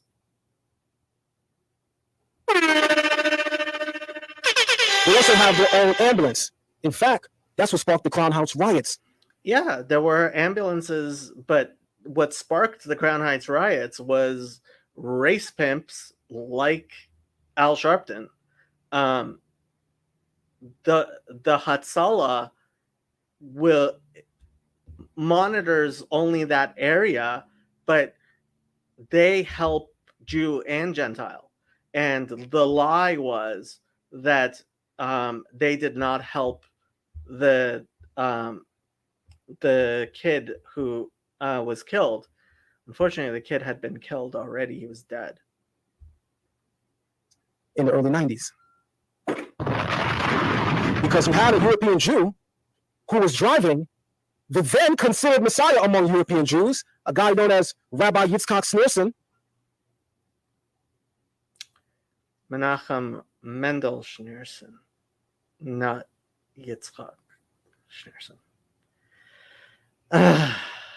Get your facts right, you clown. And he driving crazy. And he hits a little black boy, crashes. Somebody was in the caravan and the Rebbe's car went, and this guy who was in the caravan went through a red light. It wasn't the Rebbe's car, obviously. And the first ambulance on the scene is a Jewish ambulance. They're known by the name Hatzalah. Hatzalah. Hatzalah is how you say the rescue in Hebrew. And that's what they're called.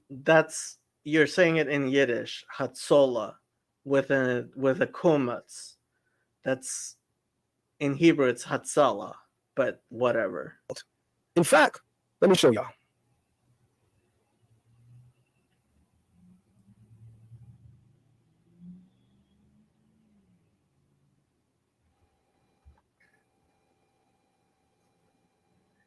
So this is Brooklyn, New York. Right? Hatzalah is all over New York City, but they started in Brooklyn, New York. They're a volunteer, Jewish-led ambulance system. Some of you may have them in your cities, but they started off right here in Brooklyn, New York. And as I made mention, there was a car crash many years ago with Hatzalah. And when they arrived on the scene, there was a little black boy that was struck by a car filled with European Jews. Filled? I'm not sure it was filled with European Jews, but whatever. And the little boy, I used to be an EMT, y'all. I used to be an EMT. As an EMT, we're taught to triage a situation, right? So the moment you hop off an ambulance as an EMT/paramedic, you have to triage, right? You have to account for who needs immediate attention right now. So you assess the scene, and you look for the person that's the most hurt, right? While asking questions to anybody on the scene about any other possible victims involved. And while you're doing that, you're supposed to be treating first, if it's multiple people injured, the person who's more seriously injured. Of course. And instead of them treating the young black boy who wound up dying, who was dead, they treated the European Jews that was in the car. No, that's bullshit. Because they said, he's not a Jew. That's not true. That's not true. That's not true. That's not how Hatzalah operates. That's not true. So we can't take him. That's not true. Clown. And they literally let that little boy die. No, they didn't let the little boy die. You are spreading lies. And they literally let that little boy die. It started a big... No, they did not. You liar. Big riot in Crown Heights. But again, it started a riot because people like you were lying. Just to show you that they have control of their neighborhood. Hold on. First of all, it's a volunteer ambulance, right? So it's not like this is an ambulance that was set up by the Jewish community as volunteers to help to make sure that there are people around. they do in fact help people who are not Jewish. But even if they didn't, which they do, it's not like this is the Jewish community taking care of themselves. So what exactly is your problem here, right? These are volunteers. This isn't like it's tax money or anything like that. But you're also lying, because very clearly, and this is the halacha, is we do in fact help Gentiles with Jews, because as it says in halacha, gadol hashalom, great is peace. So screw you. Cities, Brooklyn. Some people even say the United States. Liar. And so what I find interesting again about this is that these same groups of Jews that live in these areas, I can tell you through experience that when someone gets a divorce, it's worded in Hebrew, the divorce document, it's called a get. It's called a get. And it's an interesting story, backstory, as to why the Jewish divorce document is called a get. The letters Gimel and Tate are never together in the Hebrew Bible. The letters Gimel and Tate, you will never find them side by side. You will never find them together in the same word, nor will you find them as the end of one word and the beginning of another so that you could join them that way. They're never together. So when Jews wanted to come up with a name for a divorce document, they called it the get, because the letters Gimel and Tate in Hebrew are never together in the Torah. And so it is, once you divorce, the Bible says she goes and takes another husband. She is polluted and unclean to you forever. And watch how interesting this now gets. Because in the European Jewish community, in order for a woman to get a divorce, the husband has to sign off on it and say that he is okay with it. She is allowed to legally separate from him. But in a lot of cases, in a whole lot of cases, the European Jewish husbands don't grant these women divorce papers. They hold on to them like hostages. I got a question for All Cap Malone. You're angry at Israelites for some of their interpretation of scripture. All Cap Malone, what's your exposed video on European Jewish men that refuse to grant their women divorce papers? There's plenty of videos on this. The Guna problem is documents of divorce and literally hold them hostage. But it gets more interesting because you got to think about it. People are going to be people, right? So what do you think happens when a woman can't get a divorce from her husband in the European Jewish community? And she got brothers that, while they might not be like you and me, remember, this is pure anti-Semitism. People are going to be people. You're right. And do you want me to bring up every bad thing that every Hebrew Israelite has ever done? Guys, people are still human beings, which means in every clown part of the human family, in every race on the face of the world, you got people who are about it. Don't sleep on people because they don't look like you. Don't sleep on people because they don't share your ethnicity. In other words, stop thinking if people ain't black, they're with the shits. Because I'm going to tell you right now, there's a group of European Jews in all parts of the world, but this practice is mainly here in New York City, Israel, and Florida. If the husband doesn't grant the woman a divorce, the woman goes and pays a group of men to pay her husband a visit. This is illegal. It's illegal, and it's something that people have, in fact, gone to jail for. And yeah. And honestly, it's not even halachically, like, yeah, it's not halachically. This isn't something that, whether that's a valid divorce or not, is really up for debate. And so it's it's not a solution to this problem, which is a problem. But also, by the way, there is a problem because both sides have to agree to a divorce. And if she refuses a divorce, he can't give her one either. Approach the husband, you know, like the movie Goodfellas, and they offer him a proposition that he can't refuse.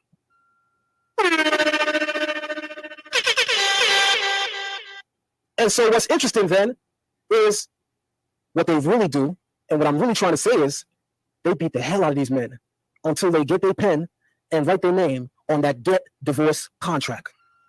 That's not how it works, but whatever. So where's Vocab Malone's expose on that? Why is it that his community is going to mostly find this out because a Hebrew Israelite told them?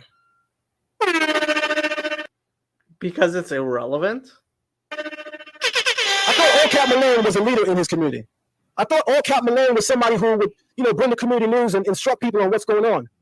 So why is it that people who attack Israelites on the basis that we disagree with their views and practices, why don't we find them keeping that same energy with other groups? Because you're the clowns. And, Vocab, this is his evangelical, he's an evangelist, and that's what he focuses on.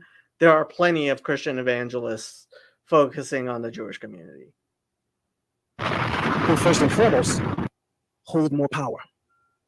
Because if there's one thing that Black people really lack in this country especially, is the power of unity and the power and respect of God.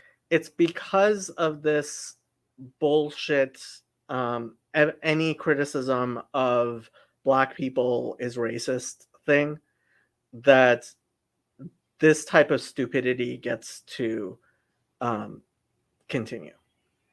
It wouldn't continue if we treated Black people like equals, which we should, because most Black people are just like everybody else, not clowns.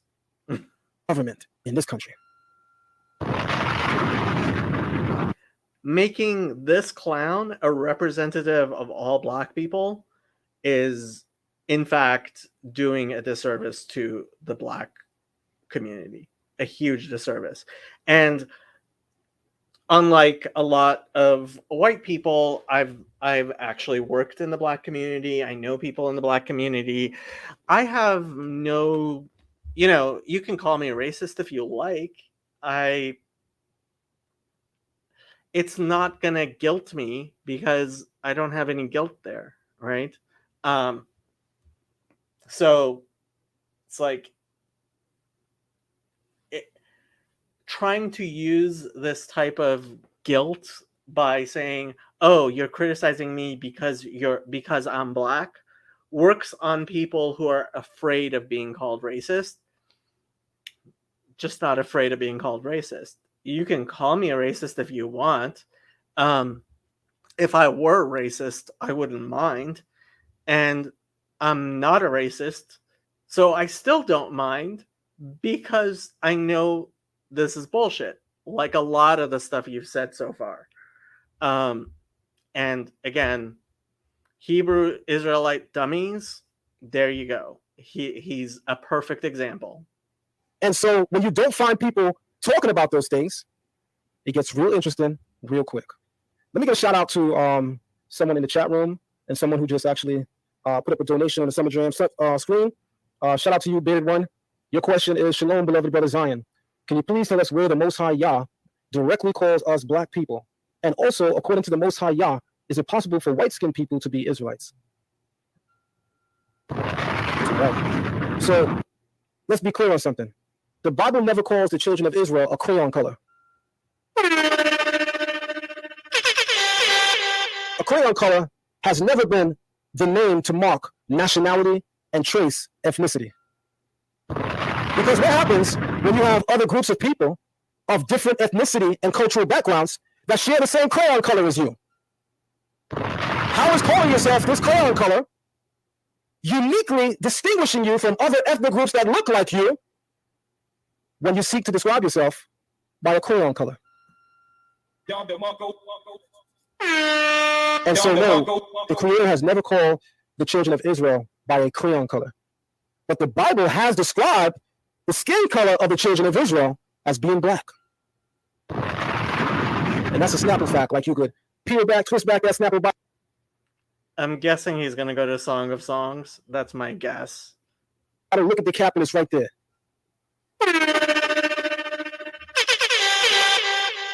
And I also want to say something based on what you have on the screen. And I don't want you to take this the wrong way.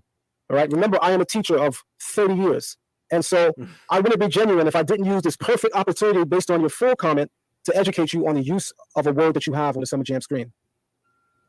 When we refer to the Creator as the Most High God, or in Hebrew, El Elyon, which really means God Most High, what we're saying is he is higher, infinitely higher than anything that can be conceived of as God. Okay. And in the Bible, the term God or El or Elohim can be applied to persons other than God. So for instance, throughout the Bible, even angels are called Elohim. This is true. Throughout the Bible, Exodus chapter 21 verse 6 refers to human judges as Elohim. This is true. Psalms 82 says, I said, ye are gods. And if I was to be super technical with you, it really was addressing the judges of the land. But by proxy, it's also a reference to all of humanity that follow Torah.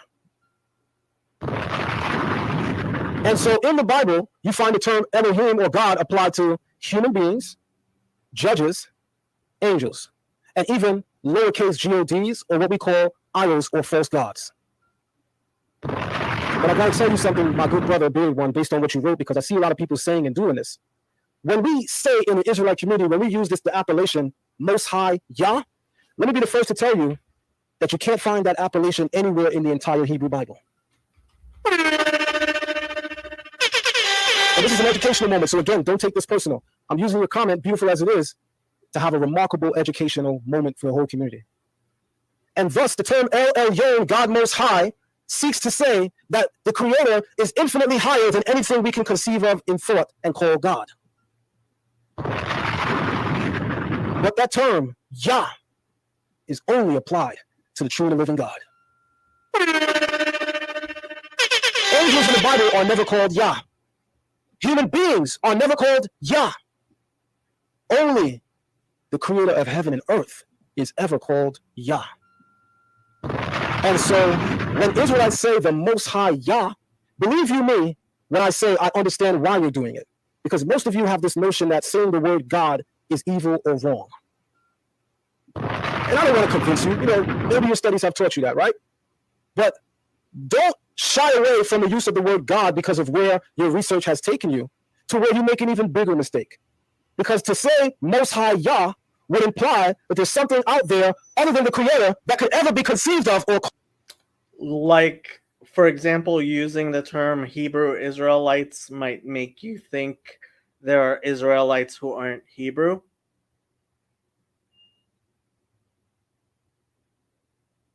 Called Yah. And so again, don't get me wrong, I understand why Israelites do it. But I'm a teacher. And at all times, we're teaching. When you come around your grandparents, oh, look, I got this on my test. Look, ooh. Granddad hold the test, your grandmother look at the test. Oh, this is a nice test. Look at it. Oh, your teacher got this wrong. You're like, huh? Our teacher got this wrong.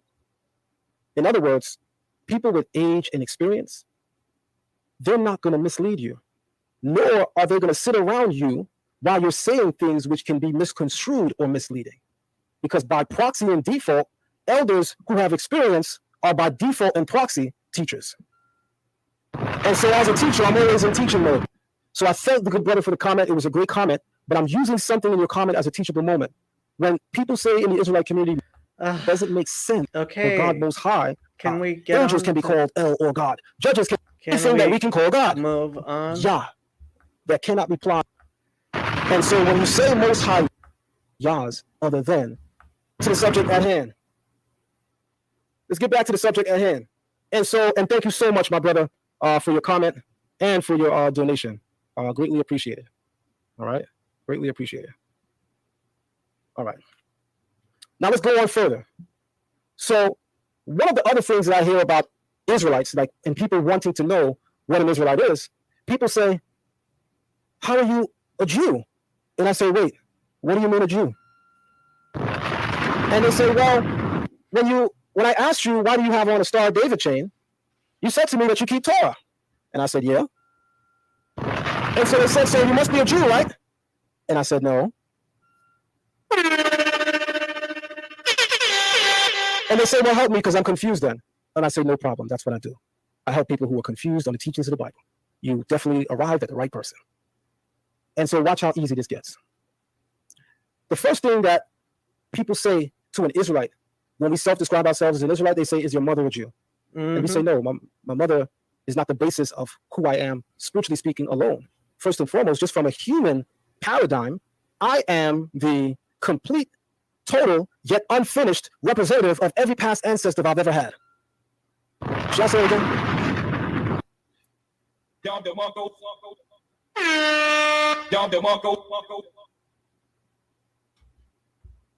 And so, yeah, I answered your question earlier, my brother. No, you did not answer his question. That's why he's asking again. You must have came later. So yes, a white person cannot be an Israelite.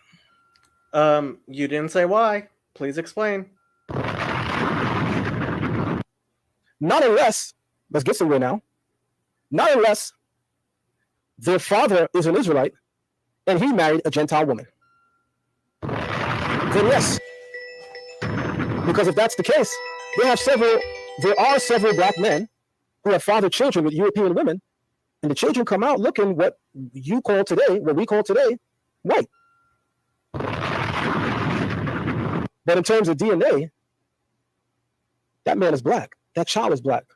Their father is an Israelite by proxy, even if that child looks in appearance white. So yeah, these guys go on patrilineal descent.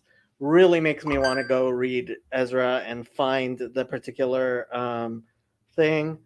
But whatever. They still would be an Israelite. And so another anomaly to add in that mix is that we got to be careful about just looking at people and automatically thinking that they can't be an Israelite because they are of a lighter tone, flesh color, or all the way what we call white. And that's why from the beginning of the live till now, I've been very specific about my point on European Jewry. I say those who identify as being Ashkenazic Jews, because we know those people are converts.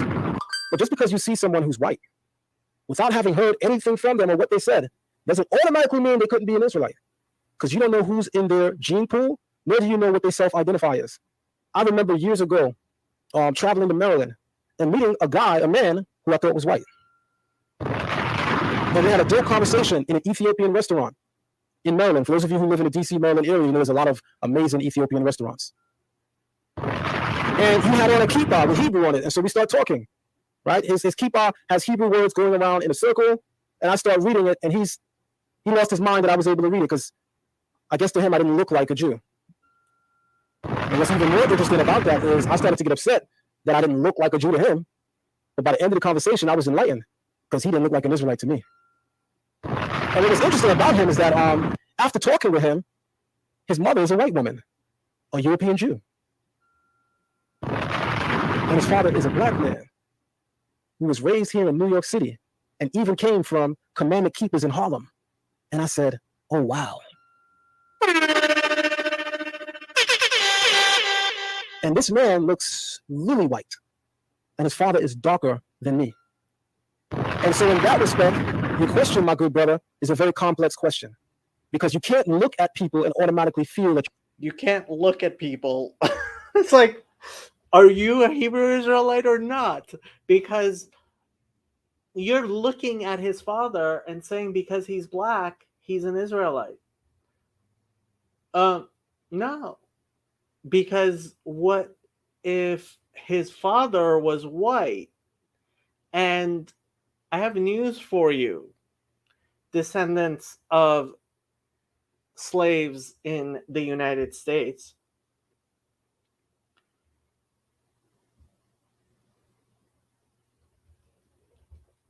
Do I have to spell it out? Thomas Jefferson has many, many black children. Strom Thurmond had a black daughter. What was often done was the male slave owners would rape their female slaves, and their children would be black. What percentage white are you? And what's the likelihood that that was the father's side?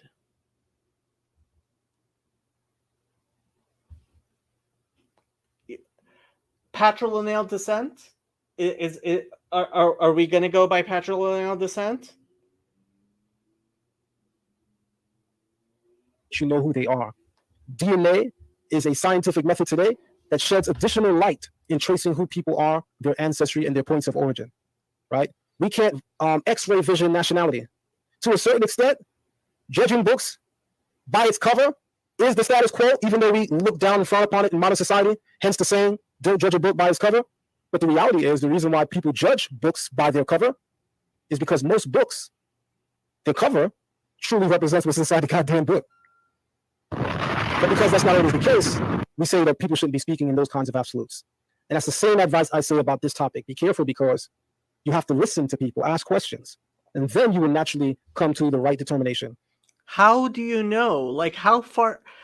These people have not actually thought any of this through. This is why Hebrew Israelites are dummies. They don't actually think this stuff through. They don't actually look in the full context, right? Again, I wish I had that verse in Ezra handy. I'll go find it and I'll put it in the comments, because it's like he sent the children home with their mothers. Their fathers were Jews. He sent them home.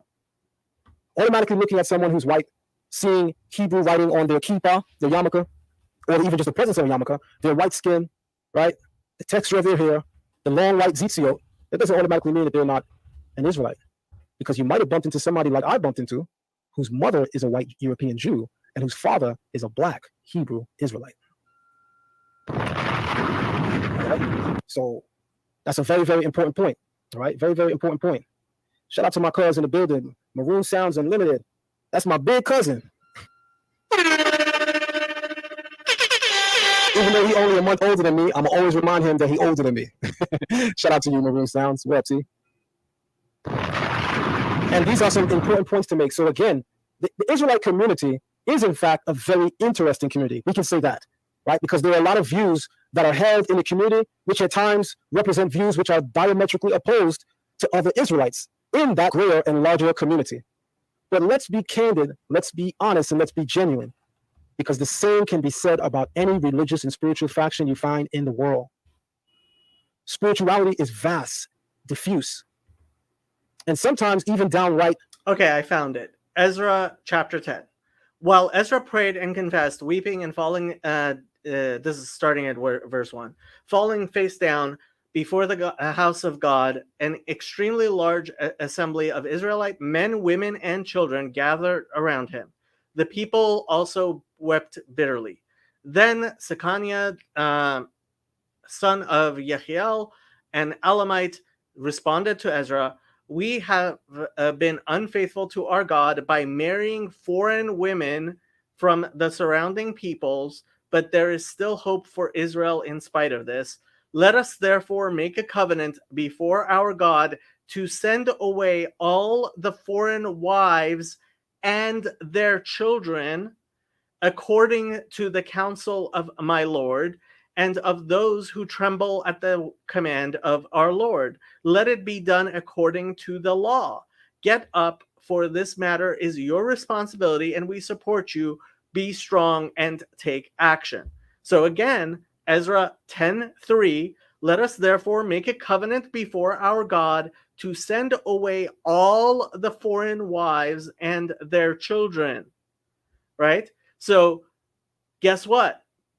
if your child is from a woman who's not Jewish, you're not Jewish. It's matrilineal.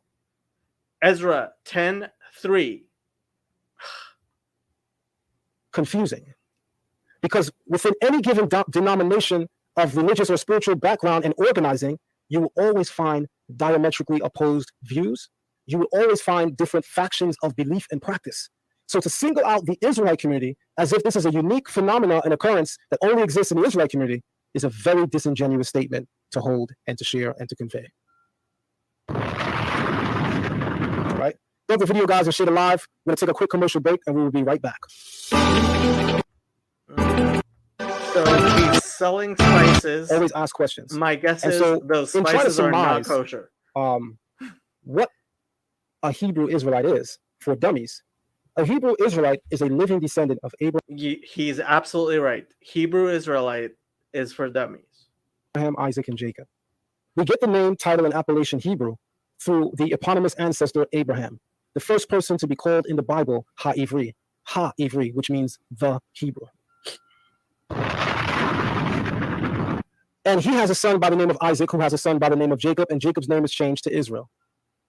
And with respect to the nation of Israel, God says, Israel is my son, even my firstborn. So the name Hebrew connects us to Abraham, and the name Israelite connects us to God, we as his sons, and he as our father. And so I couldn't picture describing myself as anything other than a Hebrew Israelite. Because by all means, I am certainly not going to discount my relationship to Father Abraham. So I'm certainly going to continue the legacy of Abraham by letting people know that I am a Hebrew.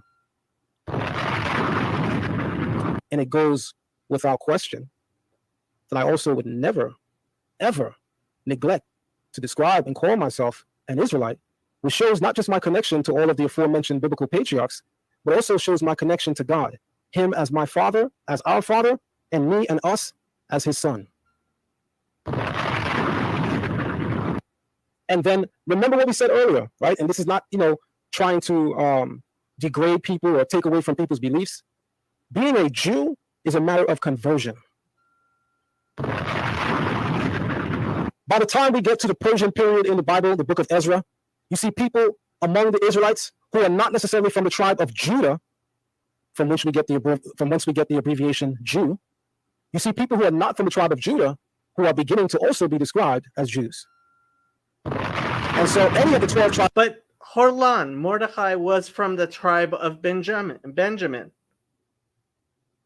So are you saying that the tribe of Benjamin aren't Israelites? Tribes of Israel can be called a Jew. In fact, there's an oral tradition that says that in Jacob's blessing to Judah, when he says, your brother shall praise, some of the rabbis of the oral tradition take that to mean that later on in Israelite history, all of the 12 tribes will be called in his name, meaning all of the 12 tribes will be recognized as Yehudim or as Jews.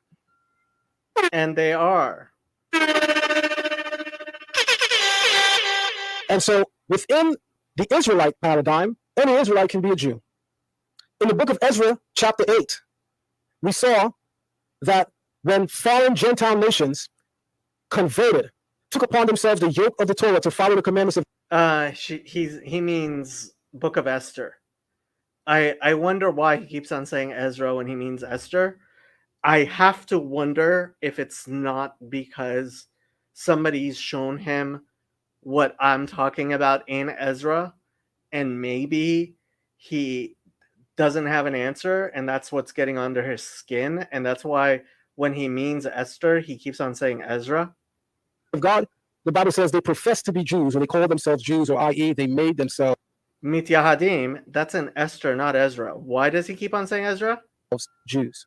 Right, which is important because we have a clear reference in the Bible for the usage of the term Jew to denote a convert.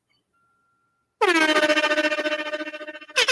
you will never ever find anywhere in the Bible by a matter of conversion with someone who is not a bloodline descendant of Abraham, Isaac, and Jacob being called an Israelite. I showed you Book of Ruth. It says her it says her son is Israel, and her descendant is in fact David, and like I showed you in Ezra, it's matrilineal. That doesn't exist anywhere in the Bible. And so the first distinction, or as Cohen Mikael Ben Levi says in his book, Israelites and Jews, the significant difference, anybody can call themselves Jew, because that term and appellation can be used as a matter of conversion. I have no idea who this guy is or what this book is. And so the first distinction, or as Cohen Mikael Ben Levi says in his book, Israelites and Jews, the significant... Israelites and Jews. Jews, the significant distinctions. Let me see if I can find this book.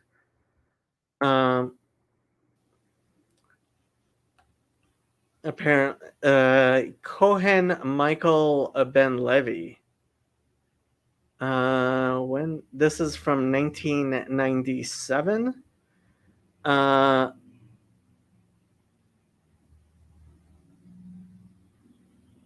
Who is this guy? He attended Boys High School. Okay, I care what his high school is. He later attended Morgan State College in Baltimore, Maryland for 2 years. He received his Bachelor's of Arts degree from City College of New York and his Master's of Science degree in Special Education from Graduate School of Education at City College. Okay, so he has, nothing. Has served the Israelite community in his capacity as a teacher for over 25 years. Worked as a principal in Guyana School Ministry of...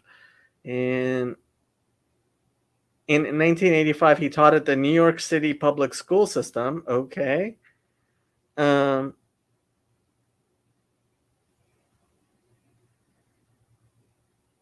Levitical Communications. So it's a self-published book. So this is a self-published book. Let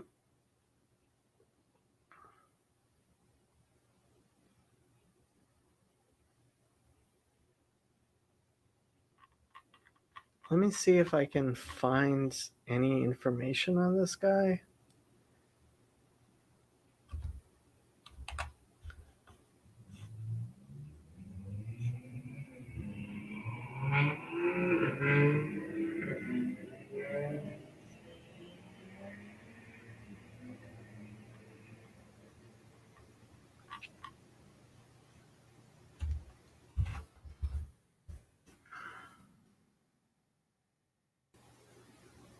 He has a YouTube channel, apparently.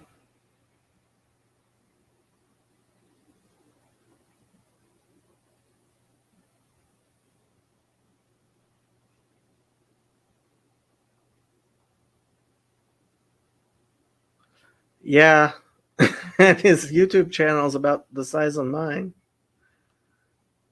And he looks like a clown to me. Well, maybe we'll go take a look at his stuff after this is done. Difference. Anybody can call themselves Jew, because that term and appellation can be used as a matter of conversion. But in order to call yourself an Israelite, you must be... Where did you get this? Of Abraham, Isaac, and Jacob. Where did you get it? When you see us calling ourselves Hebrew Where Israelites, did you get the this? notion is our bloodline connection to Abraham, Isaac, and Jacob. Use your soundboard a little bit more and say more Jewish. Bullshit. And I won't get into the whole spiel of, soundboard. Well, they're really not Jews because they call themselves Jewish. And the suffix ish means acting like or pertaining to. To be brutally honest with you guys, and I'm talking to the Israelite community, that's a okay argument when you first come into this way of life. You're new and you don't really know how to frame arguments, but that's not a sound argument. You're right. Jew, as a matter of conversion, we know they're converts just by the name and appellation Jew. You don't got to be team too much. You don't got to do too much. You don't have to say that the ish means pertaining to or acting like, because then you're going to have a problem. Because there are people from England who we call today English. Mm-hmm. There are people from Scotland today who we call Scottish. There are people from Ireland today who we call Irish. Mm-hmm. And none of them are pretending to or acting like those people. Each and every single nation aforementioned are all actually that nation. Mm-hmm. So don't go into the whole spiel that the suffix ish means acting like or pretending to, and then thinking that you just presented a scholarly argument, because you really didn't. As one of my elderly, used to call him my my uncle, one of my supervisors on one of my jobs, used to always say to us, KISS. Keep it simple, stupid. Right when all the ambulances were rounded up in the bay, about to go out for our day's work, we had a checklist that we had to go through. And shout out to the my big Uncle Paul, he would always say, and going through the checklist and find that people making errors left and right, and their errors are simple and, just careless, people trying to do too much, he would say, just stop, everybody, just stop. KISS, keep it simple, stupid. And I say that to the Israelite community. Keep it simple, stupid. I'm glad you agree the Israelite community is stupid. Because the reality is, the very term Jew and use of the term Jew, when speaking to someone that's not an Israelite, you're automatically talking about a convert. You don't need to add the ISH. You can open it to knock and show the term Jew being used as a term to reference conversion. But what you cannot find in the Hebrew Bible is the term Israelite as a matter of conversion. And that's why you never see European Jews saying that they're Israelites. Because many of them and their... We don't use the word Israelite because it's a weird way of speaking English. And to do this in English is silly. Rabbis know that they are in fact converts. And it is my opinion, and it is my view, and I would debate any European rabbi on this view, that most of European Jewry call themselves Jewish or simply Jews because the creator of heaven and earth won't even allow you to call yourself an Israelite as a group. This is bullshit. This is complete bullshit. That moniker is reserved for the children of Israel exclusively. It's a very, very significant point. All right. So in the Israelite community, you have people who either follow Yeshua and the New Testament as well as the Old Testament. You have Israelites who either reject Yeshua and only follow the teachings of the Old Testament. And that's not something new or unique. Even among European Jews, you have that. You have Israelites that either say that they reject the oral tradition or that they accept the oral tradition. And that's not unique. You have European Jews that say that they are Karaite Jews and they reject the oral tradition. And so these are some basic tenets within the Israelite way of life that needs to be understood. Also, people assume that when we say we are Israelites, it is literally something that we just came up with based on... Yes, it is something you just came up with. It is completely something you just came up with based on a desire for things to be how you wish them to be. There's no history to it whatsoever. Bible verse interpretation alone and exclusively. And I gotta tell you, that's incorrect also. Because if I were to take you to the book entitled From Babylon to Timbuktu, and I would take you to what is colloquially called the Israelite Starter Kit. The Israelite Starter Kit. That's a Ben Yehuda. That's a Ben Yehuda dictionary. And I'm missing one of the main features of it. Unfortunately, I don't have a King James Bible. Good. But Israelite Why is Starter that Kit unfortunate? Would be a King James Bible, but I don't own one, so I have to hold up the Tanakh. Art scroll. So why King James Bible then? What if you don't own one? So this is an art scroll Tanakh. My Tanakh of choice is the Stone Edition, right? But the Israelite Starter Kit is the King James Bible from Babylon to Timbuktu. Babylon to Timbuktu. I have no idea what this is. So let me see. Babylon to Timbuktu.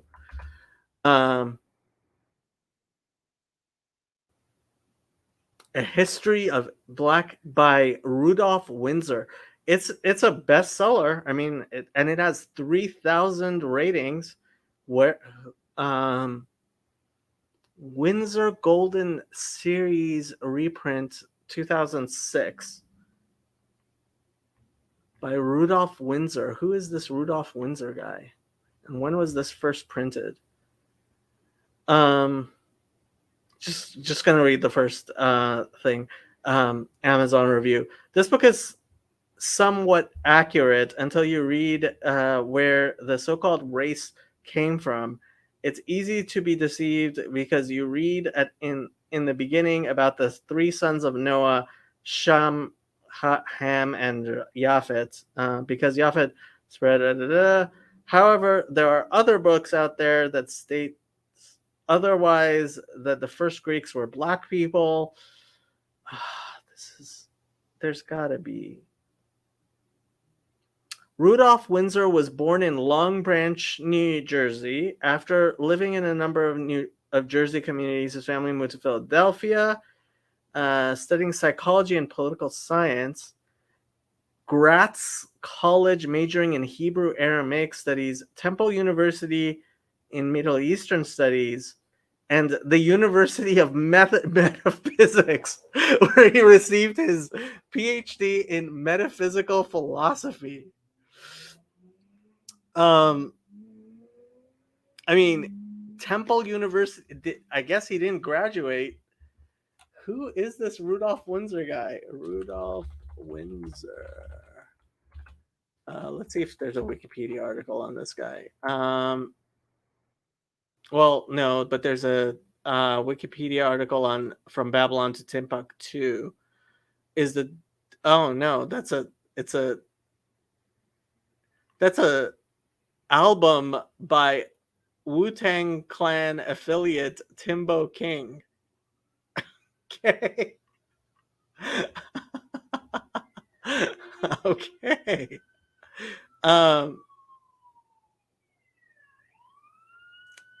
I guess I can't find a thing. Who is this guy?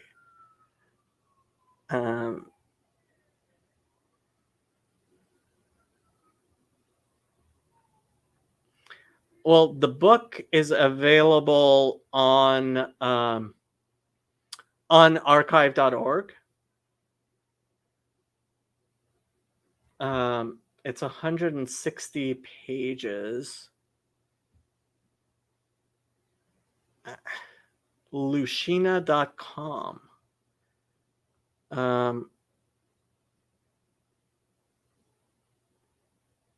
First edition 1969, and it's been printed over and over again.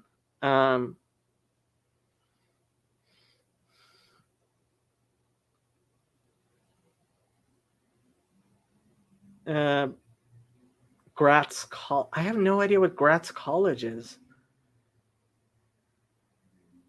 or who these people are.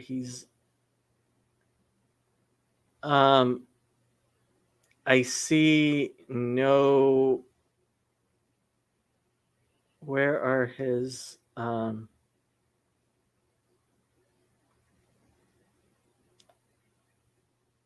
Where are the?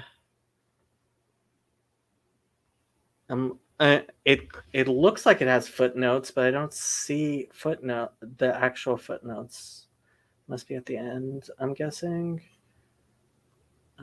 Let's see.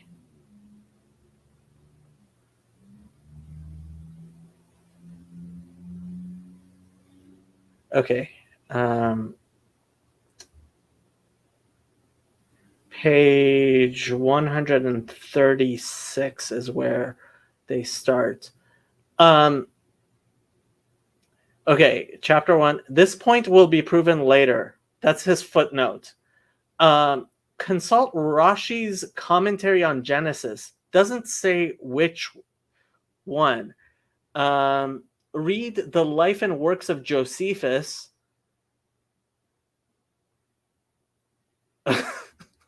Just the life and works. I mean, I guess that's Genesis, Dr. Spicer's commentary on Genesis.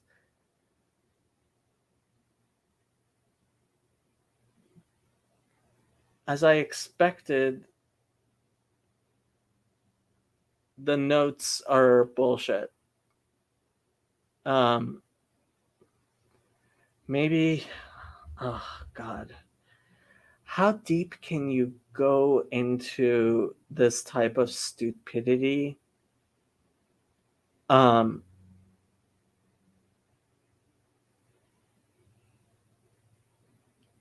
mean, if you're gonna spend your time trying to address all this stupidity, it's not easy.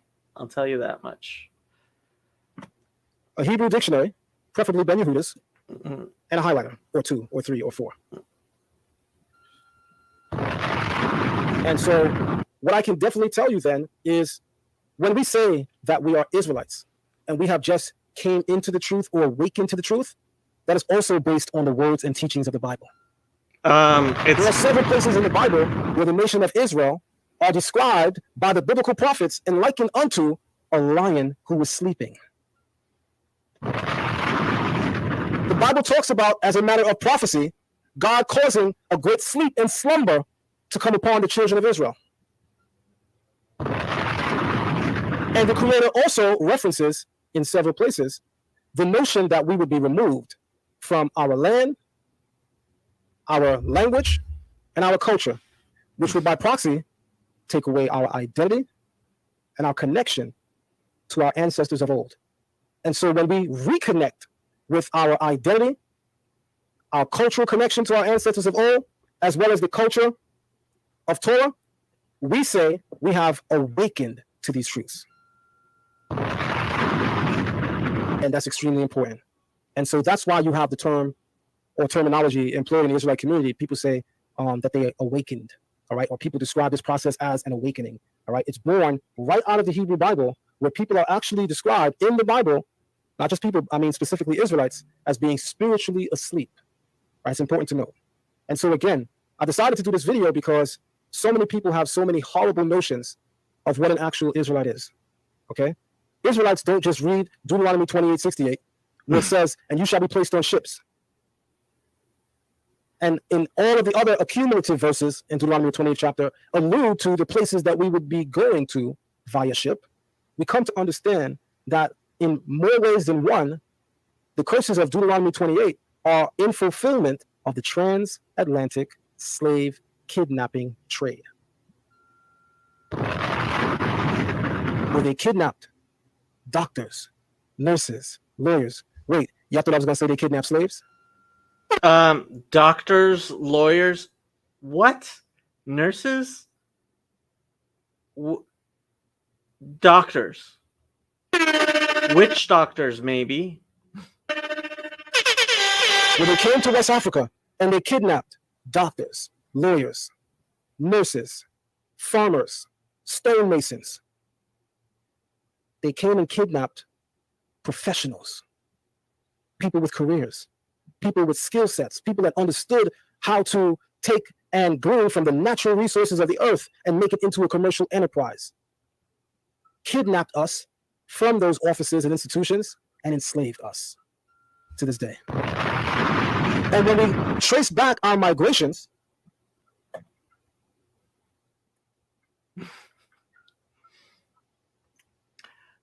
so there's a term in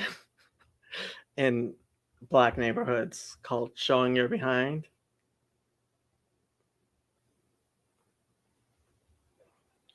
One of the things that we learn of when we trace back our migrations is that we learn that during the time of the transatlantic slave trade, there were many West African peoples and nation states who were actually bloodline descendants of the biblical Israelites.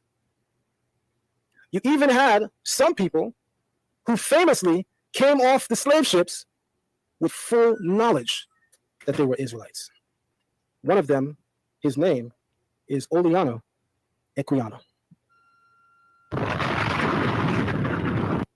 All right, this is his book, The Life of Oleano Equiano, and this is the book, The Kidnapped Prince. All right, and this is the book, The Kidnapped Prince. And so when we trace the history of our ancestors that were taken from West Africa, placed on ships, and sent to many, many places in the world, in fact, we even say the four corners of the world, we know that the religion, as it were, of our ancestors was the culture of Torah, which is called, at least in Nigeria, Omenana. And Omenana means the culture of the land, right? Or the practices of the land, right? And that's an interesting term because the Hebrew word for culture, right, is derek eretz. Derek eretz, the way of the land. The way of the land. If you want to say Derech Eretz. culture in Hebrew, it's derek eretz. And then we have a Hebrew word that crystallizes our spiritual walk as well in character. And that word is called in Hebrew, emunah. Emunah. Emunah. Which is called in Nigeria, Ome Nana. The exact same things. And so as we bring more of this information out, we implore more people to do their due diligence to actually learn what an Israelite is from what an Israelite is not. And when you are looking to see what are those features and factions within the Israelite community that are negative, I want you to be very careful to weigh them against all of the negative features and factions that exist in other religions or religious institutions. And I want you to put them on a scale. And I want you to ask yourself a question. Which is worse?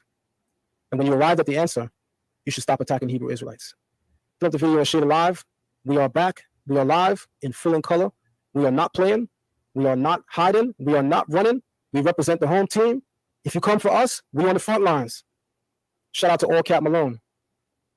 Still haven't tried the Lockalicious All Natural Hair. So vocab is going to be on tomorrow, and yeah. Remember that we have a Kabbalah class tonight at 8 p.m. We're going to be explaining the Kabbalah system, the Kabbalistic system. Class. We're going to give an introduction to what Kabbalah is. We'll talk about some of the more perplexing and complex ideas within Kabbalah that some people or some others may or may not be aware of. It's going to be a very, very powerful lecture. It happens tonight at 8 p.m. You can sign up for that lecture at zionlex@gmail.com. We have a brand new Hebrew class that starts tomorrow night at 6 p.m. Tomorrow at 6 p.m. You can sign up for that class at zionlex@gmail.com. Be sure to sign up for that class way ahead of time. If you have thoughts or plans to sign up, you should be contacting me ASAP. Do not email me at 5:50 and the class starts at 6 and you say, hey, Zion, I want to join your class, because it's going to be absolutely too late. All right, don't hit me up at 5:50 p.m. tomorrow and say, hey, Zion Lex, I'd like to join your class. And often I get people who do that. Not everybody, but often I do get people who do that. So what I like to say to our community is we have to treat our own with more respect than that. We know we wouldn't do that in other institutions or with other types of people. We got to respect the home team. All right. So again, we got a Kabbalah class at 8 p.m. tonight, and we have a Hebrew class tomorrow at 6. If you'd like to enter any of those classes, email me at zionlex@gmail.com. May everybody have a blessed evening, and I'll see you guys when I do again. Shalom, shalom. If you want to have a better view on how the Bible looks at women in its proper context, then you should get these two books. Matriarchs of the Covenant, written by Abdil Ben Levi, popularly known as Zion Lex. This is a masterpiece. Okay.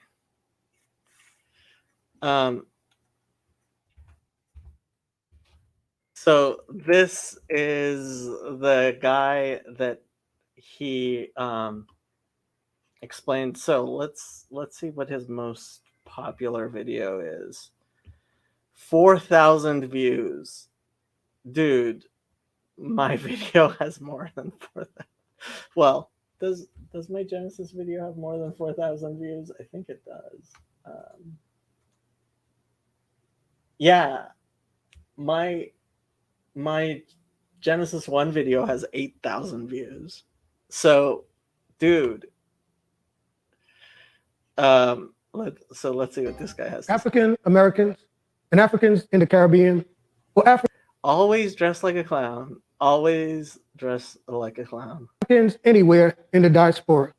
We need to understand that we have an identity crisis. We need to know who we are. Who are we? It is a question we must answer. It is a question of who do we teach our children their ancestors are? And what is our true nationality, our ethnicity, our identity? National identity and our ethnicity is not about religion. Identity is one's generations, one's roots, and national identification. National identity is exactly, specifically, and precisely the questions that Black folks or Africans must seek to answer. In order to truly understand what identity is, You must have an identity. One must live and be who. I mean, honestly, these guys apparently, I mean, really, it is about identity and not having one. And so they are creating one out of whole cloth. Former slaves to history connected with the Bible. The world is inundated with facts which prove the true heritage of former African slaves transported to the Americas, that they are none other than Israelites in ancient biblical history. The late Emperor Haile Selassie of Ethiopia was recognized as a descendant of Menelik, the son of King Solomon, who was the son of King David. Emperor Haile Selassie was a living genealogical connection which confirmed our African presence. So this is the what you call it? This is the reggae Bob Marley Rastafarian silliness In the Bible. The late President Nixon regarded him as the most royal-blooded king of antiquity. President Nixon. The biblical history of Israelites being delivered miraculously by Moses from the oppression of Pharaoh, king of Egypt, has long been an experience. It's also been as us, is a decree determined by the Creator, which is verified throughout Old Testament by highest degrees in mathematics. Okay, I'm getting kind of tired of this silliness. Not really people watching, so I think I am going to end this here. Questions or whatever, feel free to put them in the comments and I will answer them. But yeah, this was in preparation for my discussion with Vocab Malone Monday. So if you watch this, you might want to watch that as well. And I'm going to end it here.